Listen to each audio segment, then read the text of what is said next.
बंदी छोड़ सतगुरु रामपाल जी परमेश्वर जी की जय हो।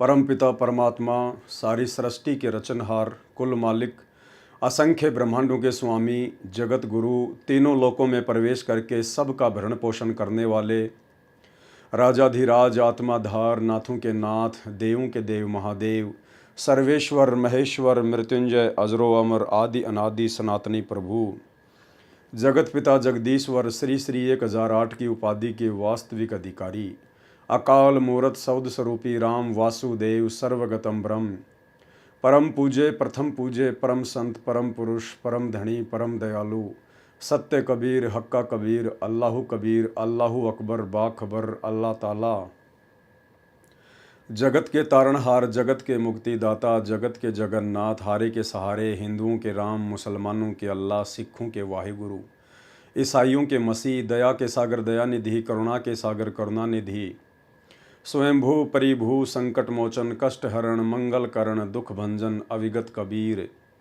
निर्विकार निर्विषम परमात्मा, अलय अलेख सतगुरु, आदि अनादि सतगुरु, असली मर्यादा पुरुषोत्तम, असली राम, असली कृष्ण, असली घनश्याम, असली मुरारी, राजाओं के राजा, महाराजाओं के महाराजा, शहंशाहों के शहंशाह, सम्राटों के सम्राट, भगवानों के भगवान, अल्लाहों के अल्लाह, मसीहों के मसीह, सच्चे वाहिगुरु, बाबाओं के बाबा, पीरों के पीर, सेठों के सेठ, जगत सेठ, सावड़ सा सेठ, सर्वगुण संपन्न, अनंत कोटि कलाओं के स्वामी, अनंत कोटि ब्रह्मांडों के नायक, योगियों में महायोगी, ध्यानियों में महाध्यानी, सिद्धों में परम सिद्ध, ज्ञानियों में तत्व ज्ञानी, ब्रह्म ज्ञानी, महाज्ञानी, परम ज्ञानी, सर्वश्रेष्ठ ज्ञानी, विज्ञानी, युवा कबीर, समर्थ कबीर, असमवात, अमित ओजा, सच्चे रहनुमा, करीम अल्लाह, सुभान अल्लाह, दुनिया के अंतिम पैगंबर, 8 सितंबर 1951 से गांव धनाना, जिला सोनीपत, हरियाणा, भारतवर्ष की पावन भूमि पे प्रकट रियल कल की भगवान, श्री नारायण साकार हरि, श्री बाबा साहेब स्वयंभू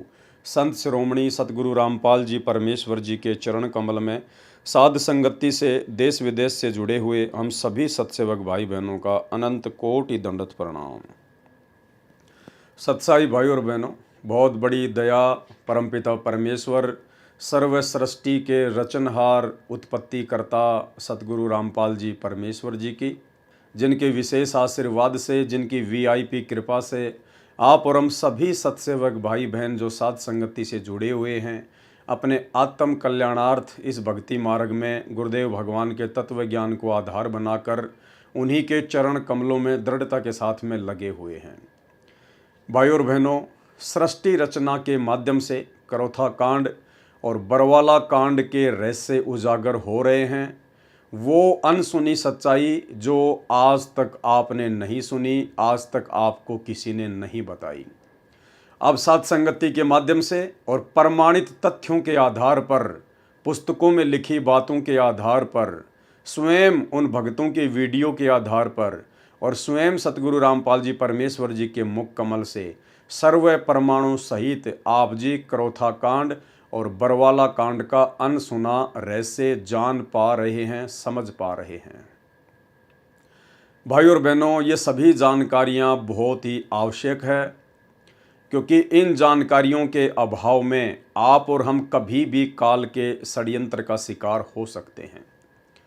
सतगुरु रामपाल जी भगवान इस काल के लोक में आप और हमारे से भक्ति करवाने के लिए हमारे अंदर जितनी भी प्रकार की शंका हैं, संशय हैं, भय हैं या गलत फहमियाँ हैं, परमेश्वर उन सब को हमसे दूर करवाना चाहते हैं। क्योंकि काल अपनी लड़ाई सूक्ष्म रूप से लड़ता है और काल की सूक्ष्म चाल को जीव नहीं समझ पाता है। इसलिए परमात्मा दया करते हैं अपने किन्हीं दास के ऊपर या दासियों के ऊपर। वो गुरुदेव भगवान की रजा, उनकी मेहर, उनकी मौज, वो किसको अपने मिशन के लिए खड़ा करते हैं, निमित्त बनाते हैं। तो वर्तमान में पूज्य गुरुदेव जी की असीम रजा, जो परमेश्वर ने सत्सेवक भाई बहनों को निमित्त बनाया हुआ है, और आपके सामने सत्य प्रमाणित बरवाला कांड और करोथा कांड की सच्चाई पहुंचाई जा रही है। क्योंकि भाई और बहनों, आप और हम दो कोटि के जीव हैं, दो कोटि के प्राणी हैं। आप और हम कभी भी काल के षड्यंत्र में फंसकर भ्रमित हो सकते हैं। इसके लिए परमात्मा कोई भी गुंजाइश अब सात संगतियों के माध्यम से नहीं छोड़ेंगे।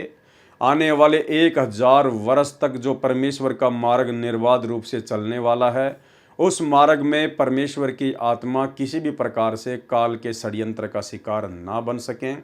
इसके लिए परमात्मा किसी भी प्रकार की कोई भी कमी ना तो स्वयं रखेंगे और यथासंभव अपने दास दासियों को सेवा देते हुए उनके माध्यम से भी कंप्लीट जानकारी अपने तमाम आत्माओं तक पहुंचाएंगे। तो भाई और बहनों, आज का बरवाला कांड के ऊपर हमारा ये पार्ट नंबर 2 है। और वैसे यदि देखा जाए जो तमाम वीडियो बन रहे हैं करोथा कांड और बरवाला कांड के ऊपर, उसी हिसाब से हमारा ये 8वें नंबर का पार्ट है। और दास आपसे रिक्वेस्ट करेगा, प्रार्थना करेगा, यदि आप जी डायरेक्ट ये 8वां पार्ट देख रहे हैं, आज पहली बार यदि आप जुड़ रहे हैं, तो यदि आपने 1 नंबर पार्ट से वीडियो देखने शुरू नहीं किए हैं तो आप जी को कुछ भी समझ में नहीं आने वाला है, क्योंकि हर एक वीडियो की कड़ी हर एक पहले वाली वीडियो से जुड़ी हुई है। जब तक आप पार्ट नंबर 1 से सारे वीडियो देखते हुए नहीं आएंगे, तब तक आपको बीच में से कोई भी वीडियो सही प्रकार से समझ में नहीं आएगा। तो आप जी 1 नंबर पार्ट से देखना शुरू करें। और ये वीडियो देखने के लिए आप फेसबुक पर पेज को सर्च करें, पवन दास इज़ लाइव, वहाँ पर आपको सभी वीडियो मिलेंगे। इसके अलावा इस वीडियो के ऊपर जो टाइटल है उसमें भी आपको लिंक दिए हुए मिल जाएंगे। आप जी लिंक ओपन करके भी सारे पार्ट देख सकते हैं। तो भाई और बहनों, कल हमारा पहला नंबर का वीडियो था बरवाला कांड के ऊपर। परमात्मा ने एक प्रकार से भूमिका बनवाई और भूमिका के माध्यम से आप जियों को इतना तो ज़रूर समझ में आ गया होगा कि बरवाला कांड 2014 जो हुआ है, उस बरवाला कांड को करवाने के पीछे ना ही तो किसी प्रकार से किसी आर्य समाजी का हाथ है, ना किसी आर्य समाजी संस्था का हाथ है और ना ही प्रशासन का कोई हाथ है। बरवाला कांड 2014 के पीछे यदि किसी का हाथ है तो सतलोक आश्रम मैनेजमेंट हरियाणा का हाथ है। सतगुरु रामपाल जी परमेश्वर जी के कलयुगी परिवार का हाथ है। सतलोक आश्रम में रहने वाले स्टेट कोऑर्डिनेटरों का हाथ है। सतलोक आश्रम में रहने वाले उन बड़े बड़े भक्तों का हाथ है जो अपने गुरुदेव भगवान को समझ नहीं पाए, पहचान नहीं पाए, कबीर परमात्मा के रूप में अपने गुरु की पहचान कर नहीं पाए और काल प्रेरित होकर मर्यादा तोड़ते रहे। और गुरु को मानुष मानने के चलते उन्होंने गुरु के साथ में रहते हुए अपनी मनमानियां शुरू कर दी। और उन्हीं मनमानियों के तहत इन लोगों ने सन 2010 में सतलोक आश्रम बरवाला में सतगुरु रामपाल जी परमेश्वर जी के छोटे कलयुगी भाई महेंद्र ने राष्ट्रीय समाज सेवा समिति नाम का एक काल प्रेरित मनवस संगठन खड़ा कर दिया। और राष्ट्रीय समाज सेवा समिति में केवल ज़्यादातर उन्हीं लोगों को जोड़ा गया जो लोग सतगुरु रामपाल जी परमेश्वर जी से ज़्यादा सतगुरु रामपाल जी के छोटे भाई महेंद्र की गुलामी करते थे, चापलूसी करते थे। और इन लोगों ने मनमुखी होकर 3 पुस्तकें लिखी, न्यायालय के खिलाफ, भ्रष्ट जज कुमारग पर, न्यायालय की गिरती गरिमा और सरासर अन्याय। और इन तीनों पुस्तकों में इन्होंने जजों के खिलाफ भड़काऊ भाषा का प्रयोग किया। जालिम, निकम्मे, महाजूठे, हरामखोर, ना जाने क्या क्या शब्दों का इन्होंने प्रयोग किया। और फिर वो पुस्तकें पूरे हरियाणा में बंटवाई गई, सभी कोर्टों में बंटवाई गई, जजों की टेबल पर भी पहुंचाई गई। जबकि उन्हीं जजों के नीचे सतगुरु रामपाल जी परमेश्वर जी के मुकदमे चल रहे हैं। तो आप जी खुद विचार कर सकते हैं कि यदि उन्हीं जजों के खिलाफ आप जी इस प्रकार से भगत होकर अभद्र भाषा का प्रयोग करेंगे, लिखेंगे, तो आप जी के सतगुरुदेव जी के मुकदमों के ऊपर क्या असर पड़ेगा। लेकिन भाई इन लोगों को इन सब बातों से कोई मतलब नहीं था, क्योंकि ये तो पूरी तरह से काल भगवान के गुलाम बनकर अपनी सेवा में लगे हुए थे। इनको ना आगे का पता था ना पीछे का पता था, ये केवल पूरी तरह से काल प्रेरित थे। काल ने इनसे जो करवाना था केवल वही इनके अंदर प्रवेश करके उसने करवाया।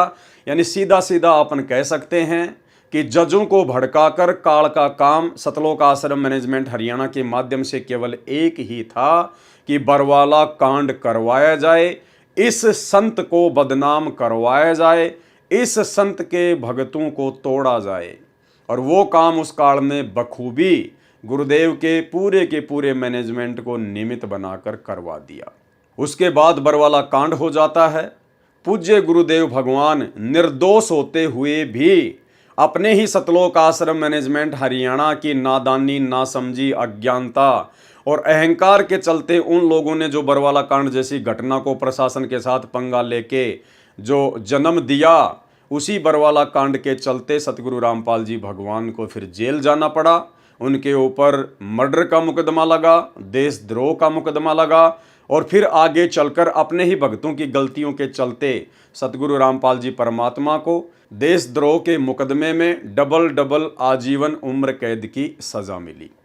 खैर भाइयों और बहनों, ये बात अलग है कि ये स्वयं परमपिता परमेश्वर हैं, इनके ऊपर कोई भी उम्र कैद की सज़ा काम नहीं करती हैं, क्योंकि ये स्वयं स्वयंभू हैं, कबीर भगवान है और जिस भगवान की कोई उम्र ही नहीं है, भला उनके ऊपर उम्र कैद की सज़ा क्या काम करेगी।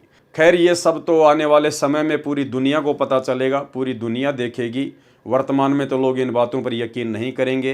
केवल चंद ही आत्माएं हैं जो इन बातों पर आंख बंद करके विश्वास कर सकती हैं, क्योंकि उन्हें अपने गुरुदेव भगवान की पहचान हो चुकी है कि सतगुरु रामपाल जी कोई मानुष नहीं है, कोई आम संत, आम व्यक्ति, आम साधु नहीं है। ये स्वयं अल्लाह अकबर हैं, जिन्होंने पूरी कायनात को रचा है, पूरी सृष्टि को रचा है। और आज ये परमेश्वर इस प्रकार की भूमिका करते हुए अपनी आत्माओं को इस शैतान के षड्यंत्र से बाहर निकालने के लिए 8 सितंबर 1951 से धरती पर प्रकट हैं। तो भाइयों और बहनों, कहने का मतलब है, यदि हमने इस भक्ति मार्ग पर सफल होना है तो हमने अपनों से सावधान होकर चलना पड़ेगा। जी हाँ, काल ने बरवाला कांड के लिए उन्हीं लोगों को निमित्त बनाया जिन लोगों पर लाखों की संगत अंधविश्वास किया करती थी। हालांकि संगत को अंधविश्वास, ब्लाइंड फेथ करना चाहिए था अपने गुरुजी पर, अपने गुरुजी के मुख कमल से बोली गई बातों पर और अपने गुरुदेव के सत्संगों पर। लेकिन नादान संगत ने ज्ञान को आधार ना बनाकर ब्लाइंड फेथ कर लिया गुरुदेव के बेटा बेटी, भाई बंधु, रिश्तेदारों पर, उन तमाम कोऑर्डिनेटरों पर, बड़े बड़े सेवादारों पर, जो कि सारे के सारे मर्यादा तोड़ने के चलते काल की गोद में बैठे हुए थे। तो भाइयों और बहनों, अब हमने सावधान हो जाना है। परमात्मा हमें मौका दे रहे हैं ताकि आगे चलकर अपने उन्हीं भगत भाई बहनों की गलतियों से शिक्षा लेते हुए हम इस भक्ति मार्ग में कोई ऐसी गलती ना कर बैठें जिसके चलते हमारी भक्ति का तो सत्यानाश हो ही हो, साथ में हमारे गुरुदेव को भी किसी प्रकार की आपत्ति या दिक्कत। क्योंकि काल लोक में परमात्मा जिस प्रकार से एक आम संत, एक आम व्यक्ति की भूमिका कर रहे हैं, उस आधार से हम भगत आत्माओं की तरफ से हमारे गुरुदेव भगवान को किसी भी प्रकार की कोई भी समस्या का सामना ना करना पड़े।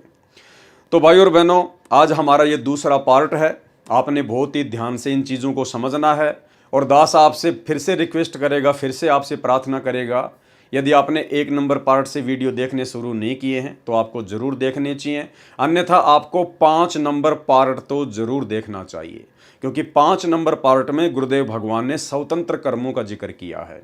और स्वतंत्र कर्मों के तहत जब ये काल ये मनुष्य शरीर प्रदान करता है स्त्री या पुरुष का, तो ये 75% पाप कर्म और पुण्य कर्म मिलाकर जीव का प्रारब्ध बना देता है। यानी जो 75% पाप और पुण्य कर्म मिलाकर ये जो हमारा भाग्य बनाता है, हमारी जो ये किस्मत बनाता है, जो हमें भोगना ही भोगना होता है। अगर दुख है तो दुख भोगने पड़ेंगे, सुख है तो सुख भोगने पड़ेंगे। 75% कर्मों के हम लोग अधीन होते हैं, परतंत्र होते हैं, क्योंकि काल हमारे संचित कर्मों से रेशियो निकाल कर पाप और पुण्य का 75% हमारा भाग्य निर्धारित करता है। उसमें परम संत के अलावा कोई भी पृथ्वी पर चेंज नहीं कर सकता है। इसके अलावा 25% ये हमें छूट देता है स्वतंत्र कर्मों के माध्यम से, कि 25% मैं आपको छूट दे रहा हूं। आप मनुष्य योनि में हैं, अन्य योनियों से सर्वश्रेष्ठ हैं, और ये जो मनुष्य योनि है ये एक कर्म योनि है, यानी हम इसमें कर्म बना भी सकते हैं और बिगाड़ भी सकते हैं। और ये कर्म बनाना और बिगाड़ना उन 25% स्वतंत्र कर्मों के ऊपर निर्भर करता है। तो स्वतंत्र कर्मों के तहत आप और हम भगत भाइयों बहनों ने कितना सजग होना है, कितना सावधान होकर चलना है। आज एक छोटा सा उदाहरण दास आपको देना चाहेगा। स्वतंत्र कर्मों के उस लेख में गुरुदेव भगवान ने एक और चीज़ का जिक्र किया था, यदि आपने देखा हो तो। स्वतंत्र कर्मों का एक लेख मैं आपको थोड़ा सा दिखाना चाहूँगा दोबारा से। ये कबीर सागर के सरलार से गुरुदेव ने अनुवाद करते हुए उसके पेज नंबर 346 पर लिखा है, अध्याय कर्म बोध सारांश। क्रियावान कर्म। अपने जीवन काल में जो कर्म प्राणी करता है वे क्रियावान कर्म कहे जाते हैं। ये 75% तो प्रारब्ध कर्म होते हैं, यानी जो संस्कार यानी भाग्य में लिखे हैं वे किए जाते हैं। 25% कर्म करने में जीव स्वतंत्र होता है, यानी 25% कर्म करने में इस काल ने मनुष्य को स्वतंत्र रखा हुआ है। 75% कर्म करने में जीव बाध्य है, क्योंकि काल के द्वारा हमारा जो भाग्य बनाया जाता है वो 75% कर्म तो हमें भोगने के लिए बाध्य होना पड़ता है, उनमें कोई चेंजमेंट नहीं होता सच्चे सतगुरु की शरण में आए बिना, क्योंकि वे प्रारब्ध में लिखे होते हैं, परतंत्र हैं। परंतु पूर्ण संत मिलने पर परिस्थिति बदल जाती है। प्रश्न कहते हैं कि जीव कर्म करने में स्वतंत्र है। उत्तर दिया गुरुदेव ने, जीव मात्र 25% कर्म तो स्वतंत्र रूप से करता है। अपने जीवन काल में 75% कर्म तो प्रारब्ध वाले करने में परतंत्र है, विवश है। केवल 25% कर्म करने में जीव स्वतंत्र है। परंतु पूर्ण संत मिलने के पश्चात परिस्थिति बदल जाती है।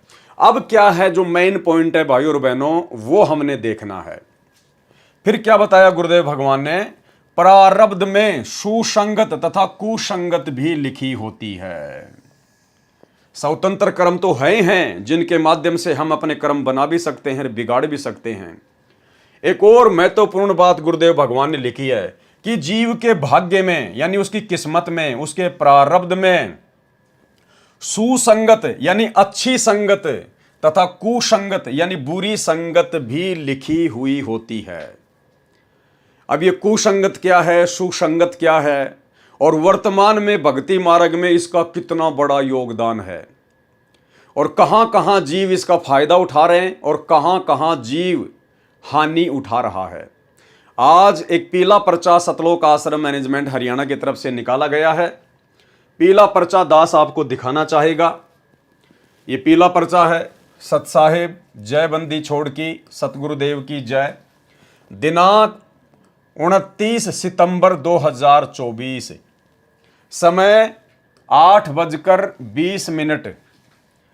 सभी भगत आत्माओं को सूचित किया जाता है कि सतगुरुदेव जी का आदेश आया है कि भगत लक्ष्मी नारायण दास कथावाचक, ये जो लक्ष्मी नारायण दास जी हैं, ये पहले मथुरा या फिर वृंदावन में ये बहुत बड़े कथावाचक थे, और बाद में इनको ज्ञान गंगा पुस्तक प्राप्त हुई। इन्होंने गहराई से परमात्मा की पुस्तक को पढ़ा, और ये इतनी अच्छी आत्मा थी कि इन्होंने अपना कथा वाचन का कार्य ही समाप्त कर दिया कि भाई मैं तो परमात्मा का दोषी बन रहा हूँ, परमात्मा की आत्माओं को गुमराह करके। मुझे तत्व ज्ञान नहीं है, मैं ये कथा करने का अधिकारी नहीं हूँ। तो इन्होंने कथावाचक का कार्य छोड़ दिया, जबकि भाई और बहनों ये कोई आम कार्य नहीं है। आम प्राणी, आम जीव ये डेयर नहीं कर सकता, ये साहस नहीं कर सकता, लेकिन इस पुण्यात्मा ने ये काम किया। भगत लक्ष्मी नारायण दास कथावाचक, सनोप श्री राधे श्याम जी, पता जयपुर रोड, सैनी धर्मकाटा, थाना गाजी, जिला अलवर, राजस्थान की सभी आश्रमों से, सभी नामदान केंद्रों से तथा सत्संगों में नो एंट्री की जाती है। कारण क्या बताया सतलोक आश्रम मैनेजमेंट हरियाणा ने, मर्यादा का पालन न करने के कारण इनकी नो एंट्री की गई है। यह फ्रॉड करता है, पैसे ठगता है, ये बहुत बड़ा ठग है। इसको रुपए नहीं देना है, इसके झांसे में नहीं आना है। ये हैं भगत लक्ष्मी नारायण दास जी। ये पीला पर्चा आपने देख लिया।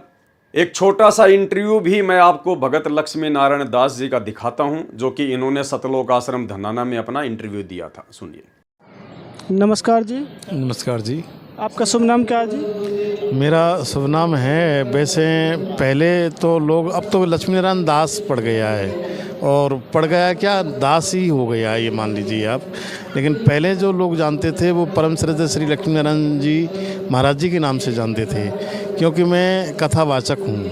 वृंदावन में आश्रम रहा है मेरा, और उसके बाद में यानी कि कथा करता था मैं। काफ़ी साल हो गए करते करते, करीबन 16-17 साल की उम्र में कथा करने लगा हूँ। ये सर आप जो ज्ञान गंगा पुस्तक लिए हुए हैं तो आज आप क्या संत रामपाल जी महाराज जी के भगत हैं? जी, मैं करीबन यानी कि 2/29 यानी कि फरवरी को जुड़ा हूँ। अच्छा, तो सर आप कथावाचक थे, तो आज आपको ऐसा कि इस ज्ञान गंगा पुस्तक में क्या मिला जो परमात्मा संत रामपाल जी भगवान के आज आप शिष्य बन गए? इस ज्ञान गंगा जो गीता ये संत रामपाल जी ने जो निकाली है, सबसे बड़ी बात तो कि जीव हमारी जाति है, मानव धर्म हमारा, हिंदू मुस्लिम सिख ईसाई धर्म नहीं कोई न्यारा। कारण सबसे पहली बात तो ये है कि सबको एक समान है यहाँ इनकी नज़रों में, और कोई जाति का भेदभाव नहीं है। और यहाँ कलेक्टर या गरीब हो अमीर हो, सबको एक नज़र से देखा जाता है, और एक नज़र से और एक जैसा ही स्वागत होता है। ये नहीं कि उसके लिए अलग से कमरा रूम फिट कर दिया इसी का, ऐसा कुछ नहीं है। यहाँ ये भी देखा है इनके बारे में। और दूसरी बात ये है कि जो ज्ञान गंगा गीता जो थी ये मेरे सामने आई, क्योंकि मैं मंडावर जा रहा था मेहंदीपुर बालाजी के लिए, तो वहाँ कुछ भगत जगत हमें मिले, तो सभी ने हमारा स्वागत किया। तो वहाँ जैसे ही कुछ 2 संत आ रहे थे, वो भगत आ रहे थे संत रामपाल जी के, उन्होंने सत साहब बोला, तो हमने सत साहब जब सुना तो हम समझ गए कि ये तो संत रामपाल जी के शिष्य हैं, तो ये मगजमारी मारेंगे, ये कहाँ से आ गए। लेकिन वो तो सेल्फ स्टार्ट, इनके शिष्य तो सेल्फ स्टार्ट है एकदम, फिर बोलना चालू कर दिया। फिर इन्होंने जानकारी करी, शांत गीता लेके आए थे, गीता प्रेस वाली गोरखपुर वाली, उस गीता के बारे में यानी कि बताया, ब्रज के बारे में यानी कि लिखा था आना, और संत रामपाल जी की जो पुस्तकों में और गीता में पढ़ा तो उसमें लिखा है जाना। तो हम बस वहीं हमारा दिमाग ठनक गया कि बताओ, हम तो चक्कर में पड़ रहे थे कि मात्र भगवान श्री कृष्ण को ही सर्वेश्वर मान बैठे अपने आप में कि यही हैं, और फिर इसके ब्रह्मा विष्णु महेश और फिर आदि शक्ति यानी दुर्गा निरंजन तक सीमित थे। इससे आगे तो और भी है। तो सर आपने ज्ञान गंगा पुस्तक से और भगवान कौन कौन है इसके बारे में क्या जाना? यहाँ भाई कुल मिला के यही है कि कबीर जी जो हैं, ये हम पहले तो कवि समझते थे, और मतलब यानी कि बहुत तीव्र बुद्धि वाले, और मानते थे इसको, क्योंकि हम छोटे छोटे थे तो ऐसी वाणी बोली है। तो भाई और बहनों, आपने पीला पर्चा पढ़ लिया और भगत लक्ष्मी नारायण दास जी का इंटरव्यू भी देख लिया। अब भाई और बहनों, ये सब कुछ क्यों हुआ? इतना सब कुछ इनके समझ में आने के बावजूद इन्होंने ऐसे कर्म करने प्रारंभ क्यों किए? हालांकि मुझे नहीं पता कि ये वास्तव में पैसे ठग रहे हैं या नहीं ठग रहे हैं, मेरे पास में इस बात का कोई प्रमाण नहीं है। लेकिन सतलोक आश्रम मैनेजमेंट हरियाणा ने ये पीला पर्चा निकाला है, वो अपनी तरफ से कह रहे हैं ये बात कि ये व्यक्ति लोगों से पैसे ठगने लग गया, भक्तों से, ये बहुत बड़ा ठग है, ये फ्रॉड करता है। तो ये सतलोक आश्रम मैनेजमेंट हरियाणा की स्टेटमेंट है, उनका कहना है। और बाकायदा लक्ष्मी नारायण दास जी की इन्होंने फोटो भी लगाई है और पूरा इनका जिक्र किया है, पूरा इनका एड्रेस लिखा हुआ है। भाई और बहनों, इतनी अच्छी आत्मा जो अपने हजारों चेलों को छोड़कर सतगुरु रामपाल जी भगवान के हिसार जेल में रहते सहते उनके ज्ञान को आधार बनाकर उनका चेला बन जाए, ये कोई सामान्य आत्मा नहीं हो सकती है। और सतगुरुदेव भगवान से जुड़ने के बाद, इन आश्रमों से नाम उपदेश लेने के बाद और काफी समय तक सतलोक आश्रम मैनेजमेंट हरियाणा की संगति करने के बाद भी इस आत्मा ने आखिर ऐसी गलती क्यों की? क्यों इस आत्मा की सभी आश्रमों से नो एंट्री की गई? भाई और बहनों, कारण है प्रारब्ध कर्मों में लिखी हुई सुसंगत और कुसंगत। क्या कहा गुरुदेव भगवान ने? प्रारब्ध में यानी भाग्य में सुसंगत तथा कुसंगत भी लिखी होती है। यह परमात्मा की विशेष आत्मा थी, पुण्य आत्मा थी, ज्ञान समझ के गुरुदेव भगवान से तो जुड़ गई अपने आत्म कल्याण के लिए। लेकिन भाई और बहनों, इस आत्मा के भाग्य में कुसंगत लिखी हुई थी। इसके प्रारब्ध में सुसंगत यानी साध संगति से जुड़ना हुआ नहीं लिखा था। सतगुरु से जुड़ने के बाद भी इसके भाग्य में सतलोक आश्रम मैनेजमेंट हरियाणा की कुसंगत लिखी हुई थी, और वो कुसंगत इसको सतगुरु की भक्ति से आज नीचे गिरा देती है। यानी इतना बड़ा रोल भक्ति मार्ग में सुसंगत और कुसंगत का। सतगुरु से नाम उपदेश लेने के बाद में यदि इस आत्मा को साध संगतियों का पता चल जाता और यदि यह आत्मा साध संगति से जुड़ जाती तो ये परमात्मा की एक नंबर की आत्मा होती, आज अपनी भक्ति बहुत अच्छी से कर रही होती। लेकिन इसके भाग्य में साध संगति नहीं थी, सुसंगत नहीं थी, इनके प्रारब्ध में कुसंगत लिखी हुई थी। और कुसंगत इन्होंने सतलोक आश्रम मैनेजमेंट हरियाणा की, जिसके चलते आज इनको परमात्मा से, इस अनमोल वस्तु से दूर होना पड़ रहा है। भाई और बहनों, कितना बड़ा रोल है सुसंगत और कुसंगत का। शुक्र मनाओ सतगुरु रामपाल जी भगवान का कि आप जियों को सुसंगत प्राप्त हुई। भले आपने उपदेश ले लिया था, बाद में आपने साध संगति के वीडियो देखे, भले आपने संकल्प लिया और साध संगति से जुड़ गए, आपके प्रारब्ध में सतगुरु रामपाल जी भगवान ने पहले से सुसंगत लिखी हुई है, सुसंगत। और इसी सुसंगत से जुड़ने के कारण, साध संगति से जुड़ने के कारण आप जी आज भक्ति मार्ग में किस कदर दृढ़ होकर मर्यादाओं का ध्यान रखकर भक्ति कर रहे हैं। और ये आत्मा इतना बड़ा त्याग करके भी, हजारों अपने शिष्यों को छोड़कर भी कथा वाचन का कार्य करते थे, लाखों रुपया महीने का कमाते थे। उसके बाद इनके पास में कोई काम धंधा नहीं था, फिर भी इन्होंने हिम्मत की, परमात्मा पे विश्वास किया और परमेश्वर पर विश्वास करके इन्होंने नाम उपदेश लिया। लेकिन इनके भाग्य में कुसंगत लिखी हुई थी सतलोक आश्रम मैनेजमेंट हरियाणा की। ये बार बार आश्रमों में जाया करते थे, लेकिन इनको आश्रमों में वो वस्तु प्राप्त नहीं हुई जो वस्तु केवल साध संगतियों में है।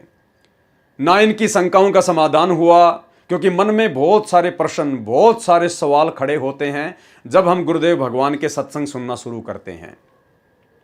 उपदेश तो इन्होंने ले लिया गुरुदेव का ज्ञान सुनकर, ज्ञान सुनने के बाद में आत्मा एकदम से फड़कती है, जिसके पिछले पुण्य अच्छे होते हैं, जिसके संस्कार अच्छे होते हैं।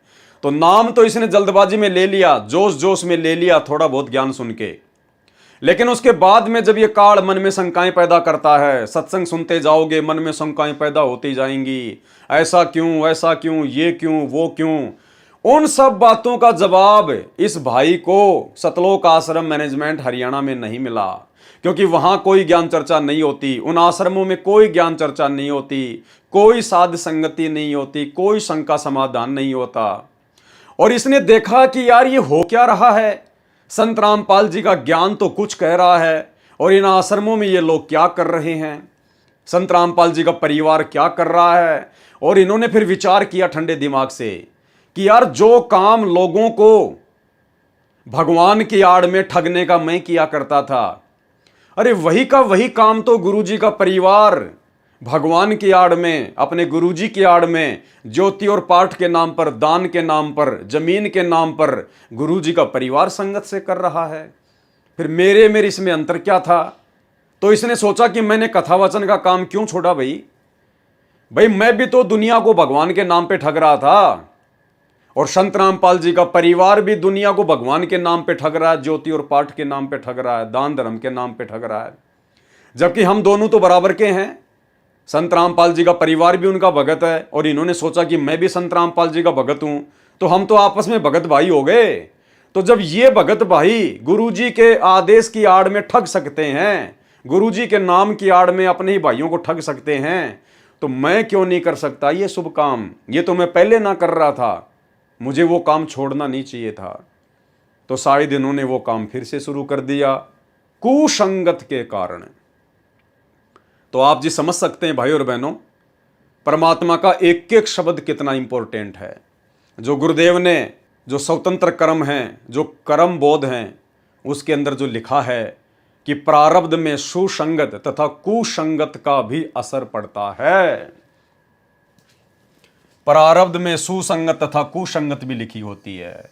तो इस भाई के भाग्य में सतगुरु की शरण में आना तो लिखा ही लिखा था, साथ में सतलोक आश्रम मैनेजमेंट हरियाणा की काल एजेंटों की कुसंगत भी लिखी हुई थी। और इसी कुसंगत के चलते आज ये परमात्मा से दूर हो चुका है। और आने वाले समय में भाई और बहनों इसी प्रकार से जिन जिन की बैटरी डिस्चार्ज होती चली जाएगी, क्योंकि वर्तमान में तो किसी की भक्ति बन नहीं रही है। सतलोक आश्रम मैनेजमेंट हरियाणा के साथ में जितने भी लोग जुड़े हैं, चाहे लाखों चाहे करोड़ों, उनकी केवल बैटरी चल रही है, उनके पुण्य चल रहे हैं, उनकी वर्तमान भक्ति नहीं चल रही है, वर्तमान में गुरुदेव का आशीर्वाद उनके साथ में नहीं है, क्योंकि उन आत्माओं से तो इतने भक्ति विरुद्ध कुकर्म करवा दिए गए हैं सतलोक आश्रम मैनेजमेंट हरियाणा के द्वारा। राजनीति करना, राजनेताओं की चापलूसी करवाना, उनकी रैलियों में जाना, धक्के खाना, धनाना गांव में स्टेडियम बनाना, आश्रम में हॉस्पिटल का काम शुरू कर देना, भक्तों के ज्योति पाठ और दान के पैसे का दुरुपयोग करना, गुंडों की सीबीआई जांच में भक्तों को बैठाना, मर्यादा तोड़वाना, गुंडों की सीबीआई जांच के लिए भक्तों के दान का चंदे के रूप में 5-5 लाख रुपए देना, हरियाणा के जाट आरक्षण में जगत वालों के साथ भक्तों को बैठा देना, जाट आरक्षण में करोड़ों रुपया चंदे के रूप में भक्तों के ज्योति और पाठ का देना, सबकी मर्यादा तोड़वा दी गई है।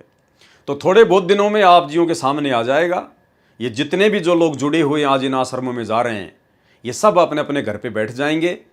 अगर कोई अच्छी आत्मा होगी तो सात संगति की वीडियो देखकर गुरुदेव भगवान से अपनी तमाम गलतियों की अपने घर पर समायाचना मांग के भक्ति फिर से शुरू कर देगी, परमात्मा उसकी ज्योत वापस जला देगा। अन्यथा ये सब अपने घर पर बैठेंगे, कोई भक्ति से दूर हो जाएगा, कोई दूसरे पंथ में चला जाएगा, तो कोई अपनी उसी परंपरागत पूजा पाठ में लग जाएगा। तो इस भाई के भाग्य में ये कुसंगत लिखी हुई थी, और कुसंगत का कितना बड़ा कुप्रभाव इनके ऊपर पड़ा, आज ये परमात्मा से दूर हो चुके हैं। तो इसी प्रकार भाई और बहनों, ये जो बरवाला कांड का जो जनक है सतलोक आश्रम मैनेजमेंट हरियाणा, ये कुसंगत है, कुसंगत है। और इसी कुसंगत ने बरवाला कांड से पहले जो पुस्तक लिखवाई थी भ्रष्ट जज कुमारग पर, जिसके ऊपर आप जी पहला वीडियो देख चुके हो, आज हमारा ये दूसरा वीडियो है। और इन्होंने क्या क्या कुकर्म किए, ये पुस्तक भ्रष्ट जज कुमारग पर लिखकर राष्ट्रीय समाज सेवा समिति के सर्व सदस्य, ये समिति पूर्ण रूप से धार्मिक तथा गैर राजनीतिक है।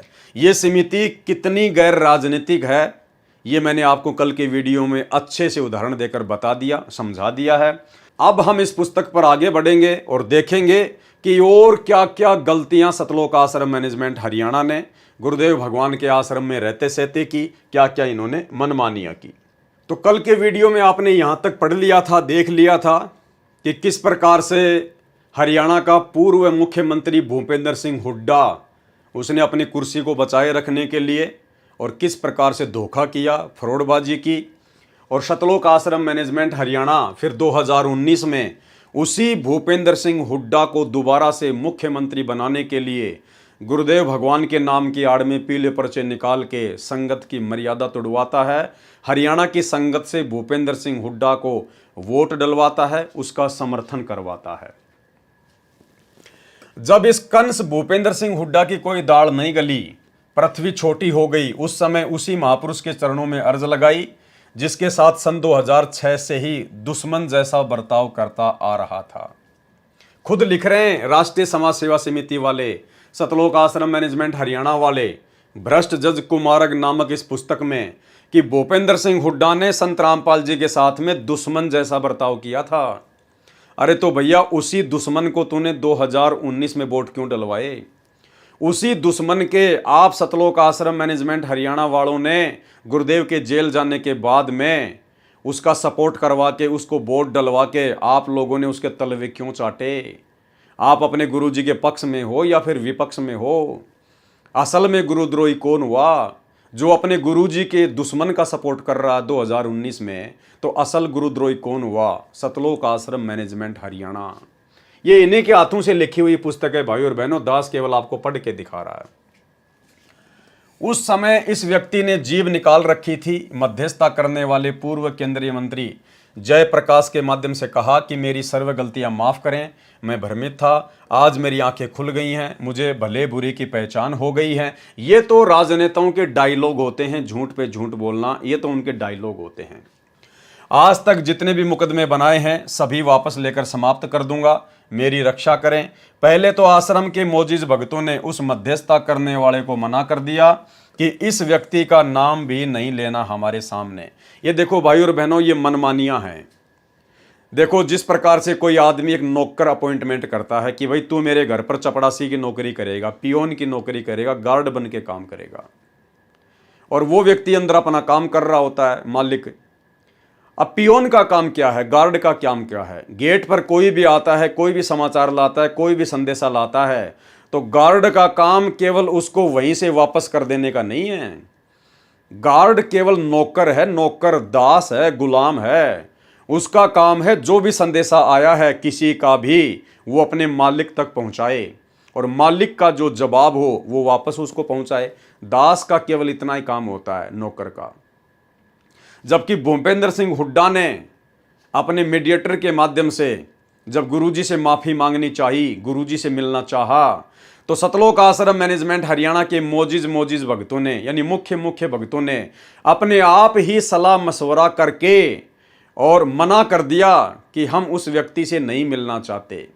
ये है मनमाना आचरण, अपने आप को बहुत बड़ा समझना, अहंकार में चूर हो जाना। जबकि भक्तों का काम था अपने गुरुजी तक वो प्रार्थना पहुंचाना कि गुरुजी ऐसी ऐसी बात है, भूपेंद्र सिंह हुड्डा का संदेशा आया है किसी व्यक्ति के माध्यम से, आप जी का क्या आदेश है। अब जैसा आदेश गुरुजी दें वैसा ही आप उनको बता दो। लेकिन ये लोग तो राष्ट्रीय समाज सेवा समिति बना के, और राष्ट्रीय समाज सेवा समिति का मैंने आपको जो पॉइंट नंबर 12 दिखाया, जो इनका नियम था कि हम राष्ट्रीय समाज सेवा समिति वाले अर्थात सतलोक आश्रम मैनेजमेंट हरियाणा वाले संत रामपाल जी से किसी भी कार्य में कोई दिशा निर्देश नहीं लेंगे। इन्होंने पहले ही साबित कर दिया अपने संविधान में पॉइंट नंबर 12 में कि हम संत रामपाल जी से कोई सलाह मशवरा नहीं करेंगे, हम मनमानियां करेंगे।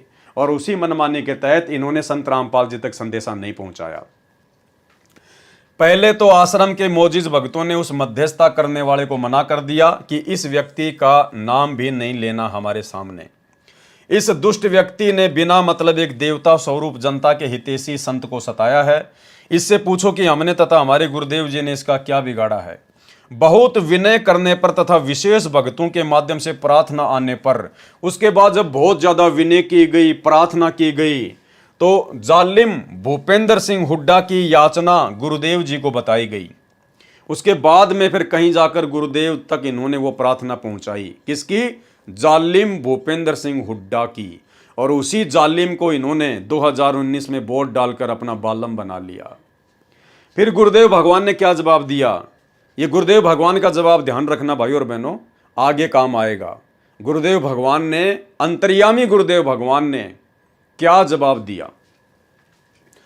गुरुदेव जी ने कहा कि यह व्यक्ति कोई मुकदमे वापस नहीं लेगा। क्या कहा सतगुरु रामपाल जी भगवान ने?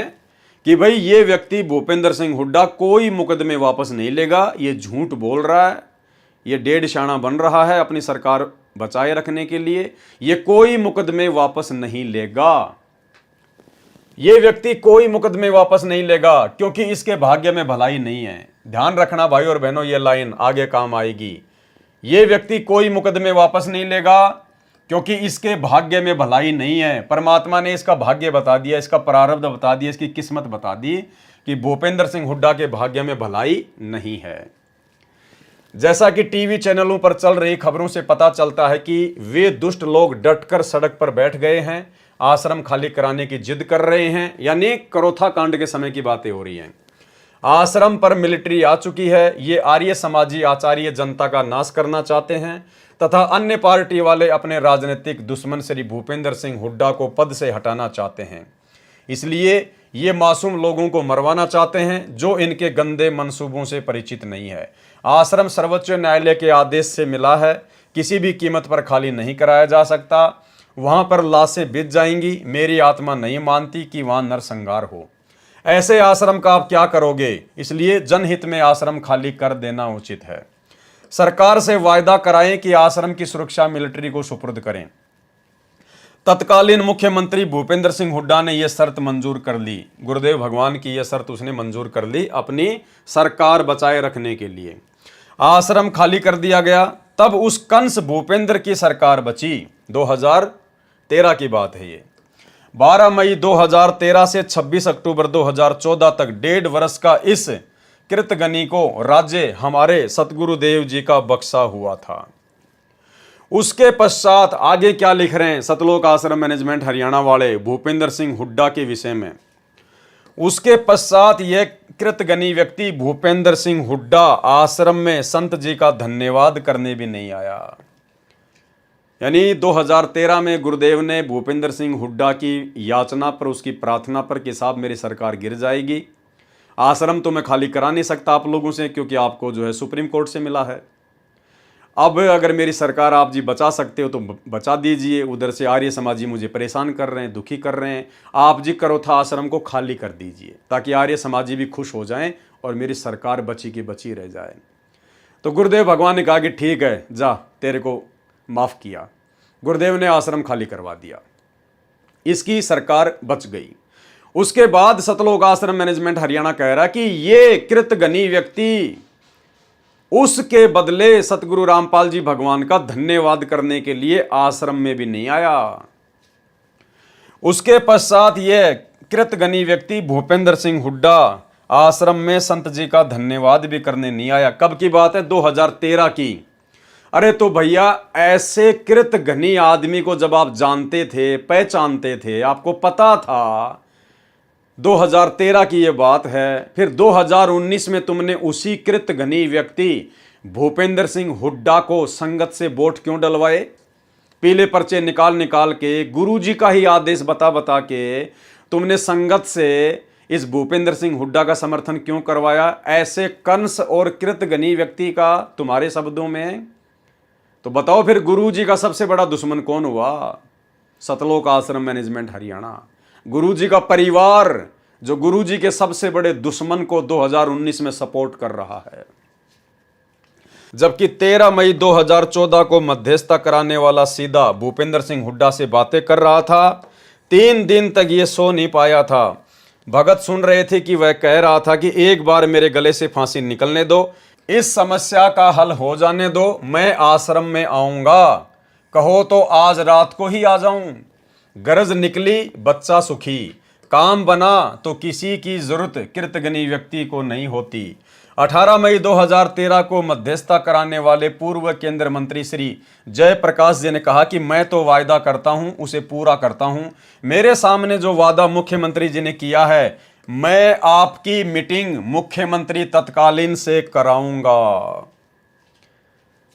यानी भाइयों और बहनों, जिस व्यक्ति के माध्यम से मध्यस्थता हुई थी पूर्व केंद्रीय मंत्री जयप्रकाश के माध्यम से, तो भूपेंद्र सिंह हुड्डा तो गुरुजी का धन्यवाद करने के लिए आश्रम में आए नहीं, उसकी तो सरकार बच गई, वो तो अपनी फिर मौज में मस्ती में।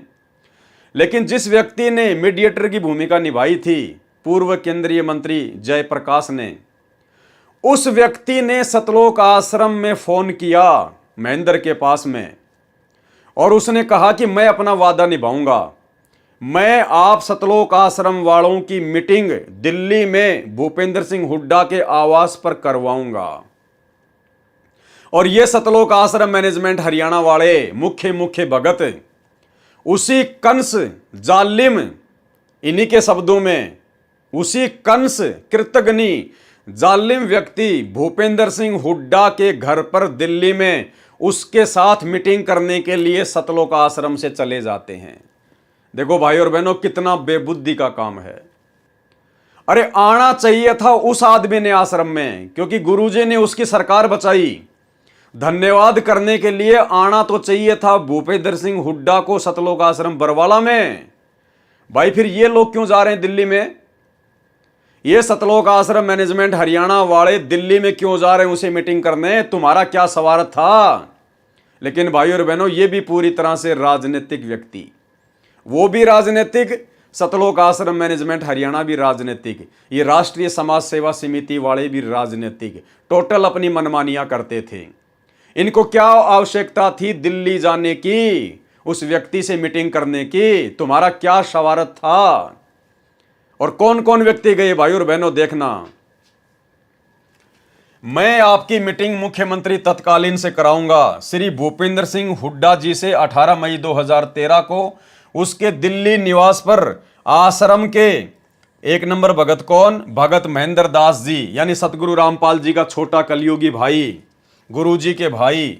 2 नंबर भगत बलजीत दास जी, ट्रस्ट के महासचिव। 3 नंबर भगत राज कपूर जी को साथ लेकर श्री भूपेंद्र जी तत्कालीन मुख्यमंत्री जी से मिले। साथ में श्री महेंद्र सिंह चोपड़ा मुख्यमंत्री का पीए। कुल 6 व्यक्तियों के बीच में मीटिंग हुई। क्या आवश्यकता थी भाई इन लोगों को दिल्ली जाने की? अरे तुम भगत हो, तुम्हारे को भक्ति से मतलब है, या तुम राजनेता हो, तुम्हारे को राजनीति से मतलब है। उस भूपेंद्र सिंह हुड्डा को आना चाहिए था सतलोक आश्रम में गुरुजी का धन्यवाद करने के लिए, लेकिन उल्टा ये लोग जा रहे हैं दिल्ली में उसे मीटिंग करने के लिए। क्यों भाई? ये है भाई और बहनों बेबुद्धि के काम। भक्ति छोड़कर राजनीति में पड़ना, ये होती है काल प्रेरणा। इसको कहते हैं मनमाना आचरण।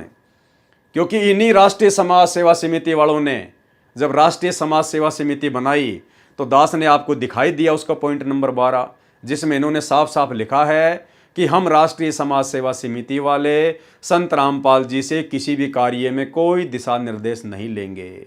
और 2013 की ये बात है, और 2014 में फिर बरवाला कांड हो जाता है। इसने अपना वायदा दोहराया कि मैं आपके सभी मुकदमे समाप्त कर दूंगा, परंतु झूठा तथा कर्महीन व्यक्ति कभी अच्छा कार्य नहीं कर सकता। ये पॉइंट ध्यान है ना भाई और बहनों आपको।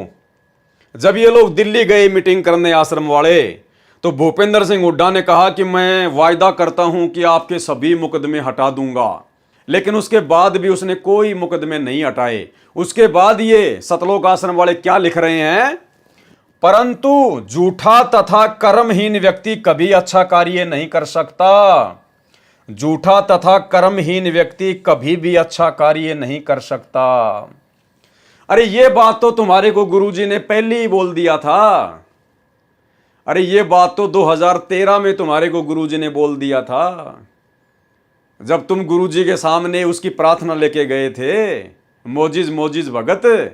तो गुरुजी ने क्या कहा था तुम्हारे को कि इस व्यक्ति के भाग्य में अच्छा करना नहीं लिखा है। थोड़ा सा बैक आ जाओ भाई और बहनों। ये व्यक्ति कोई मुकदमे वापस नहीं लेगा। ये बात गुरुजी ने पहले ही सतलोक आश्रम बरवाड़ा में इन राष्ट्रीय समाज सेवा समिति वालों को बोल दी थी कि ये व्यक्ति भूपेंद्र सिंह हुड्डा कोई मुकदमे वापस नहीं लेगा, क्योंकि इसके भाग्य में भलाई नहीं है। लेकिन गुरुजी की बात तो ये लोग मानते ही नहीं थे। गुरुजी की बातों को तो ये महत्व देते ही नहीं थे, और ना वर्तमान में देते, क्योंकि ये संत रामपाल जी को मानुष मानते हैं। ये संत रामपाल जी को परमात्मा नहीं मानते। ये उनकी बातों को सीरियस नहीं लेते राष्ट्रीय समाज सेवा समिति वाले। तो गुरुदेव ने तो पहले कह दिया था कि ये व्यक्ति कोई मुकदमे वापस नहीं लेगा, क्योंकि इसके भाग्य में भलाई नहीं है। और फिर वही इन लोगों के साथ में हुआ, जब ये दिल्ली में गए मीटिंग करके आए, और भूपेंद्र सिंह हुड्डा ने वायदा किया कि मैं सारे मुकदमे समाप्त कर दूंगा। लेकिन जब सारे मुकदमे समाप्त नहीं हुए, इसकी सरकार भी चली गई, 2014 में बीजेपी की सरकार आ गई। उसके बाद ये सतलोक आश्रम वाले क्या लिख रहे हैं?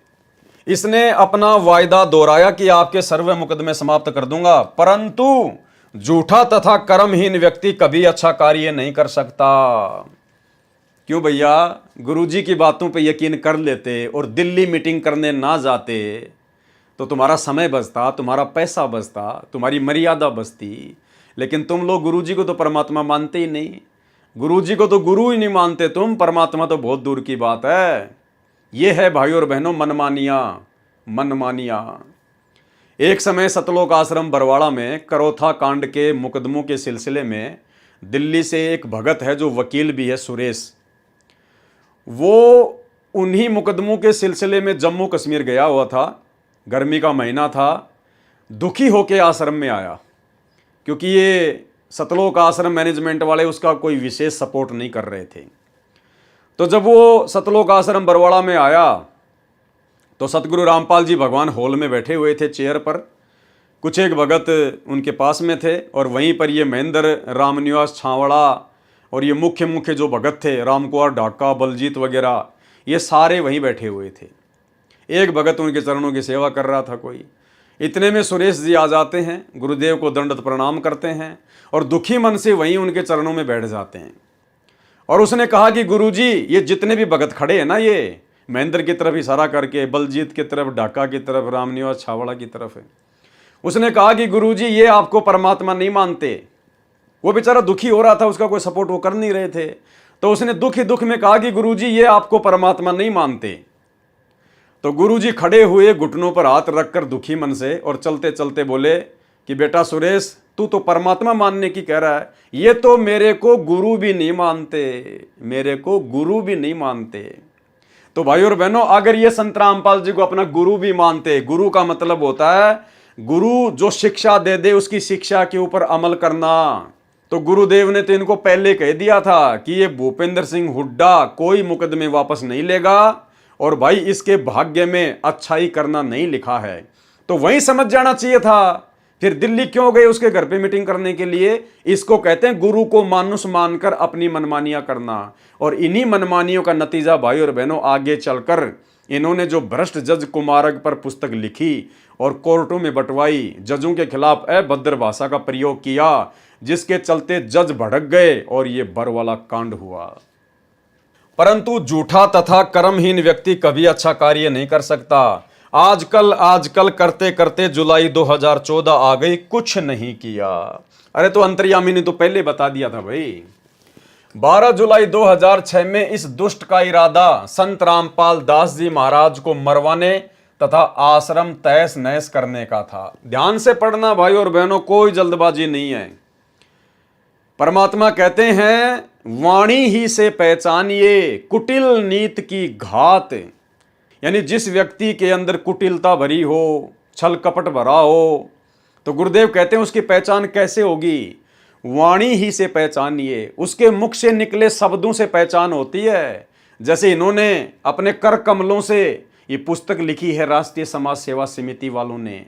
ये पुस्तक अर्थात राष्ट्रीय समाज सेवा समिति के लोगों के विचार हैं, उनका आचरण है, उनका स्वभाव है। तो गुरुदेव कहते वाणी ही से पहचानिए कुटिल नीत की घात, अंदर की करनी की निकले मुंह से बात है। तो इनके अज्ञान और इनके पाखंड की पोल ये खुद अपने कर कमलों से लिखी गई पुस्तकों में खोल रहे हैं। क्या लिख रहे हैं ये लोग? ध्यान से पढ़िए। इस दुष्ट का इरादा कब? 12 जुलाई 2006 में। कौन दुष्ट? भूपेंद्र सिंह हुड्डा। 12 जुलाई 2006 में इस दुष्ट का इरादा संत रामपाल दास जी महाराज को मरवाने तथा आश्रम को तहस नहस करने का था। यानी अच्छी प्रकार से सतलोक आश्रम मैनेजमेंट हरियाणा जानता था, अच्छी प्रकार से गुरुजी के बेटा बेटी भाई बंधु रिश्तेदार ये कोऑर्डिनेटर जानते थे कि भूपेंद्र सिंह हुड्डा 2006 में ही संत रामपाल जी को जान से मरवाना चाहता था। उसके बावजूद भी इन लोगों ने गुरुजी के जेल जाने के बाद 2019 में उसी भूपेंद्र सिंह हुड्डा को अपना दामाद बना लिया। उसी भूपेंद्र सिंह हुड्डा को 2019 में सतलोक आश्रम मैनेजमेंट हरियाणा ने, सतगुरुदेव के कलयुगी परिवार ने, उसी भूपेंद्र सिंह हुड्डा को जिसने संत रामपाल जी को मरवाने की सोच रखी थी, ये खुद लिख रहे हैं अपने हाथों से, मैं नहीं बता रहा।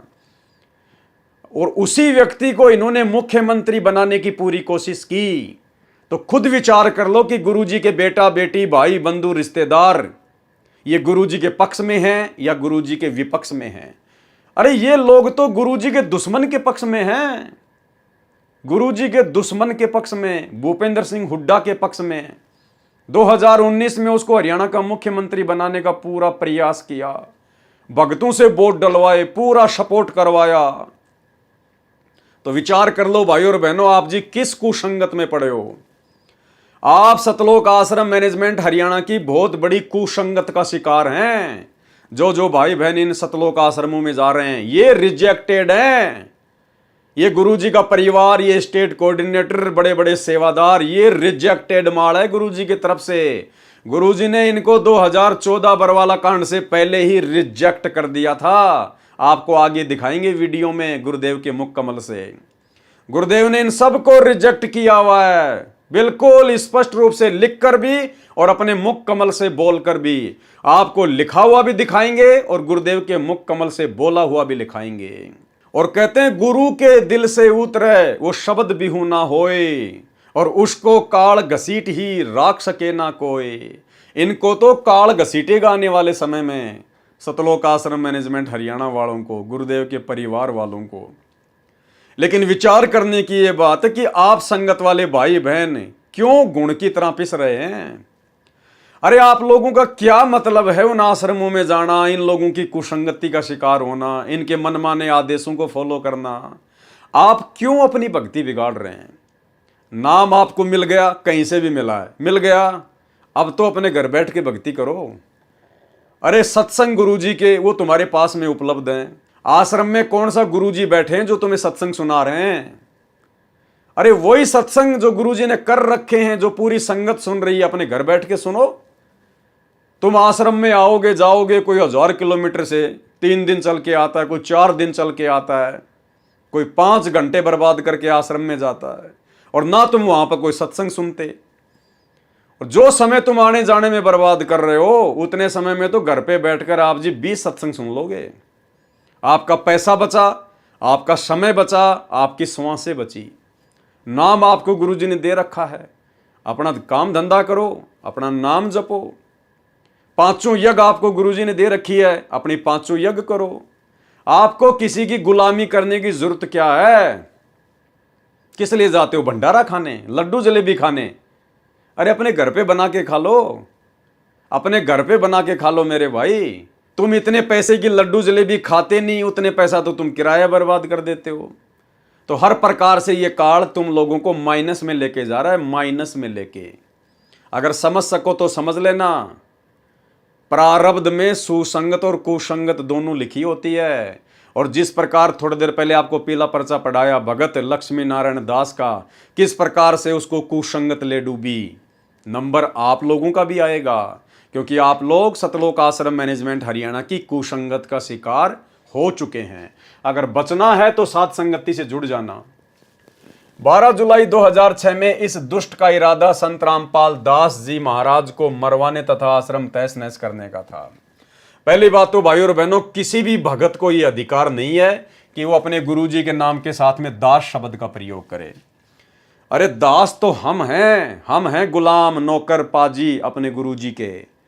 एक भगत को कोई अधिकार नहीं है कि अपने गुरु के नाम के आगे दास शब्द का प्रयोग करे। मां दोषी होता है, मां दोषी। अरे ये तो अपने आप को छुपाते हुए दास का प्रयोग कर रहे हैं। आप और हमें दास की परिभाषा समझाने के लिए लिखते समय गुरुदेव अपने हाथों से दास शब्द लिखते हैं, रामपाल दास। लेकिन हम भक्तों को तो इतना ज्ञान हो जाना चाहिए ना कि इनके द्वारा दास शब्द लिखने का मकसद क्या है। और आप भगत होकर, मुख्य भगत होकर, और फिर भी आप जी अपने गुरुजी के नाम के आगे दास शब्द लिख रहे हो, आपको डूब के मर जाना चाहिए, डूब के। 12 जुलाई 2006 में इस दुष्ट का इरादा संत रामपाल दास जी महाराज को मरवाने तथा आश्रम तहस नहस करने का था। परंतु कबीर जाको राखे साइयां, मार सके ना कोई, बाढ़ न बाका कर सके चाहे जग बैरी होई। ये वाणी जो इन्होंने सतगुरु रामपाल जी परमेश्वर जी के लिए प्रयोग की है कि जाको राखे साइयां, मार सके ना कोई, अर्थात सतलोक आश्रम मैनेजमेंट हरियाणा का कहना है कि भूपेंद्र सिंह हुड्डा ने तो 2006 में संत रामपाल दास जी महाराज को मरवाने का पूरा प्रोग्राम फिट कर दिया था, लेकिन जाको राके साइयां तो मार सके ना कोई। लेकिन संत रामपाल जी के ऊपर कबीर भगवान का हाथ था, इसलिए वो उन्हें नहीं मार सके। अरे नालायको, जाको राखे साइयां, मार सके ना कोई। अरे साईं तो स्वयं सतगुरु रामपाल जी भगवान है। यहां पर आपने ये वाणी यूज नहीं करनी चाहिए थी। अरे ये वाणी तो हम भक्तों के लिए है। हम भक्तों के ऊपर जब कोई आपत्ति आती है, कोई परेशानी आती है, कोई दुख आता है, तो ये वाणी तो आप और हमारे लिए है कि जाको राखे साइयां, मार सके ना कोई। जिस आत्मा के ऊपर उस साईं सतगुरु रामपाल जी परमेश्वर जी की, इस कबीर भगवान की, इस सच्चे साई की दया दृष्टि होगी, उसका कोई बाल भी बाका नहीं कर पाएगा। अरे ये वाणी तो आप और हम जैसे 2 कोड़ी के भक्तों के लिए है, और तुमने ये वाणी प्रयोग कर दी सतगुरु रामपाल जी के लिए, यानी जाको राखे साइयां, मार सके ना कोई। अर्थात संत रामपाल जी के ऊपर तो उस साईं का, कबीर जी का हाथ है, इसलिए उनका कोई बाल विवाह नहीं कर पाया। तो तुम अपने गुरु जी को क्या समझ रहे हो? कबीर या कबीर का गुलाम या कबीर का नौकर, इसी को कहते हैं भाई और बहनों गुरु को मानुष मानना। इसलिए तो गरीबदास जी ने बार बार कहा था कि गुरु मानुष कर जानते, वो नर कहिए अंध, ओवे दुखी संसार में आ गए यम के फंदे। और परमात्मा कहते हैं भगत को कितना ज्ञान है, कितना वो अपने गुरु को पहचान पाया है। कहते हैं साधु शब्दां परखिए और दुख पड़े घरनार, सूर वीर जद जानिए जब रण बाजे तलवार। यानी साधु शब्दा परखिए, यानी भगत की पहचान उसके शब्दों से होती है। तो ये सतलोक आश्रम मैनेजमेंट हरियाणा वाले भगत, इनकी पहचान इन्हीं के हाथों से लिखी गई पुस्तकों से ये खुद ही करवा रहे हैं कि हम संत रामपाल जी को क्या समझते हैं। केवल मानुष माना इन्होंने सतगुरु रामपाल जी परमात्मा को, और गुरु को मानुष मानने वाली आत्मा ही इतनी बड़ी बड़ी गलतियां कर सकती हैं जो इन्होंने की 2014 बरवाला कांड में। मीडिया को अपने प्रभाव में लेकर संत जी तथा सतलोक आश्रम करोथा को इतना बदनाम करा दिया कि आम जनता भी संत जी से घृणा करने लगी। जिस भूपेंद्र सिंह हुड्डा ने संत रामपाल जी को इतना बदनाम करवाया, 2006 में इतना बदनाम करवाया कि आम जनता भी संत रामपाल जी के नाम से हरियाणा में नफरत करने लगी। और उसी भूपेंद्र सिंह हुड्डा को 2019 में संत रामपाल जी के परिवार ने अपना दामाद बना लिया, अपना बाप बना लिया। खुद तो सपोर्ट किया सो किया, बाकी संगत के भी कर्म फुड़वा दिए। ऐसे व्यक्ति को वोट डलवा कर, ऐसे व्यक्ति का संगत से समर्थन करवा कर, तो भाई और बहनों विचार कर लो काल का दूत कौन है संगत में।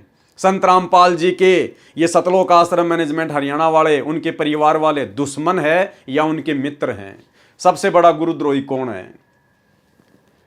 संत जी तथा सतलोक आश्रम करोथा को इतना बदनाम करा दिया कि आम जनता भी संत जी से घृणा करने लगी। परंतु सत्य को कुछ दिन दबाया जा सकता है, मिटाया नहीं जा सकता। ठीक इसी प्रकार तुम्हारी बकवाद आज पूरी संगत के सामने उजागर हो रही है। तुम्हारे ही हाथों से लिखी गई ये पुस्तक भ्रष्ट जज कुमारक पर आज तुम्हारे विचार, तुम्हारे इरादे, तुम्हारा अज्ञान, तुम्हारी घटिया सोच कि तुम गुरु जी को क्या मानते थे, आज भी क्या मान रहे हो, तुम्हारे हाथों से लिखी गई पुस्तकों से सबके सामने आ रही है। परंतु सत्य को कुछ दिन दबाया जा सकता है, मिटाया नहीं जा सकता। आज 28 अक्टूबर 2014 तक भूपेंद्र सिंह हुड्डा जमीन से नीचे गड्ढे में गिरा है। राज रहित है। संत रामपाल जी तथा उनका सत्य ज्ञान आज शिखर में है। प्रतिमा 25,000 अनुयायी बन रहे हैं। झूठे मुकदमे झूठे ही होते हैं। भूपेंद्र सिंह हुड्डा तत्कालीन मुख्यमंत्री ने वकीलों से कहा कि जल्दी जल्दी सजा कर दो। बताओ, इनको यहां तक भी पता है कि संत रामपाल जी को जल्दी जल्दी सजा करने के लिए जजों पर दबाव किसने डाला? भूपेंद्र सिंह हुड्डा ने। और ऐसे व्यक्ति को इन्होंने 2019 में वोट डाल के अपना बाप बना लिया। तो सोचिए, ये आश्रम वाले आपके गुरुजी के साथ में हैं या आपके गुरुजी के विरुद्ध हैं? इसको कहते हैं कुसंगत।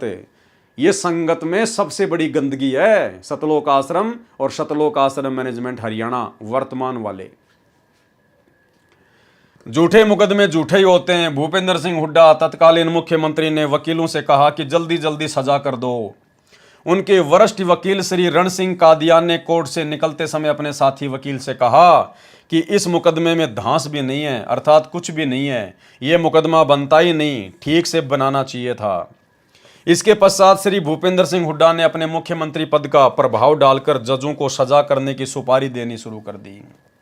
जिस व्यक्ति ने आपके गुरुजी को सजा करवाने के लिए जजों को सुपारी देनी शुरू कर दी, कौन लिख रहा है? गुरुजी का परिवार लिख रहा है, आश्रम मैनेजमेंट लिख रहा है, मुख्य सेवादार लिख रहे हैं अपने हाथों से। और उसी भूपेंद्र सिंह हुड्डा को, जिसने आपके गुरुजी को सजा करवाने के लिए जजों को सुपारी दी, उसी व्यक्ति की गोद में 2019 में इन्होंने संगत को बैठा दिया। 2019 के चुनाव में उसी कांग्रेस पार्टी के भूपेंद्र सिंह हुड्डा को जिताने के लिए गुरुजी के परिवार ने कमर तोड़ कोशिश की। अब आप खुद ही सोच लेना भाई और बहनों, आप जी सुसंगत में हो या फिर कुसंगत में हो। जिसकी अधिक जानकारी पत्र और पुस्तक सच बनाम झूठ तथा न्यायालय की गिरती गरिमा में लिख चुके हैं। 12 जुलाई 2014 में एक षड्यंत्र और रचा। अब सतलोक आश्रम मैनेजमेंट हरियाणा वाले कह रहे हैं, गुरुजी के बेटा बेटी भाई बंधु रिश्तेदार क्या कह रहे हैं कि जुलाई 2014 में इस भूपेंद्र सिंह हुड्डा ने संत रामपाल जी के खिलाफ एक और षड्यंत्र रचा। क्या? इसी क्रम में सेशन जज सुशील कुमार गुप्ता रोहतक कोर्ट को भी संत रामपाल दास जी को सजा करने की सुपारी देकर रोहतक कोर्ट में भेजा। यानी इसी भूपेंद्र सिंह हुड्डा ने संत रामपाल जी के मुकदमों में जल्दी से सजा करने की सुपारी देकर जज सुशील कुमार गुप्ता को रोहतक की कोर्ट में लगा दिया। इतना सब कुछ इन लोगों को पता है, गुरुजी के परिवार वालों को, और उसके बाद भी इन्होंने उसी भूपेंद्र सिंह हुड्डा को मुख्यमंत्री बनाने के लिए अपनी चप्पलें तोड़ दी। इन्होंने संगत का पैसा भी बर्बाद किया, संगत से वोट भी डलवाए, संगत से सपोर्ट भी करवाया। अरे कौन है असली गुरुद्रोही भाई और बहनों? कितनी बार लिख चुके हैं ये लोग, खुद अपने हाथों से लिख रहे हैं। अगर पवन दास लिखे, पवन दास बताए तो कोई यकीन नहीं करे। खुद गुरुजी का परिवार सतलोक आश्रम मैनेजमेंट हरियाणा अपने हाथों से लिख रहा है, और उसी व्यक्ति को, गुरुजी के सबसे बड़े शत्रु को, फिर 2019 में इन्होंने अपने सिर पर बैठा लिया। तो ये सतलोक आश्रम मैनेजमेंट हरियाणा कौन है? इसीलिए दास बार बार कहता है कि गुरुजी के बेटा बेटी भाई बंधु रिश्तेदार और गुरुजी का भाई और ये कोऑर्डिनेटर, ये काल की तरफ से धरती पर सीधे सीधे उसके विशेष एजेंट हैं। ये सतगुरु रामपाल जी भगवान की संगत को तहस नहस करने के लिए, उनको बदनाम करने के लिए काल ने भेजे। और तुम लोगों को नादानी में लगता है कि सतलोक आश्रम मैनेजमेंट हरियाणा तो ज्ञान प्रचार कर रहा है। सतलोक आश्रम मैनेजमेंट हरियाणा ने तो बहुत सारे आश्रम खोल दिए, रक्तदान दे दान करवा रहा है, पाठ करवा रहा है, जगह जगह आश्रम खोल रहा है। तुम सोच रहे कि भाई ये गुरुजी के खिलाफ कैसे है? अरे भाई, अगर कोई मंत्री जिसको 10 करोड़ रुपए मिलते हैं काम करवाने के लिए, अगर वो 10 के 10 करोड़ रुपए खा जाएगा तो जनता भड़क नहीं जाएगी, जनता समझ नहीं जाएगी। तो वो कुछ प्रतिशत तो लगाएगा विकास के कार्यों में, तभी तो खा पाएगा।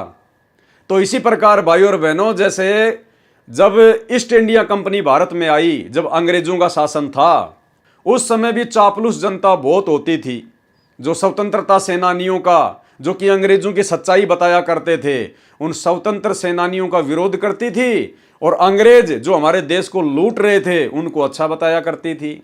और जब हम सत्सेवकों की तरह जगह जगह जाकर वो स्वतंत्रता सेनानी लोगों को जागरूक किया करते थे कि भई ये अंग्रेज हमारे देश को लूट रहे हैं, ये कोई विकास नहीं कर रहे, तो वो क्या कहते थे चापलूस लोग पता है?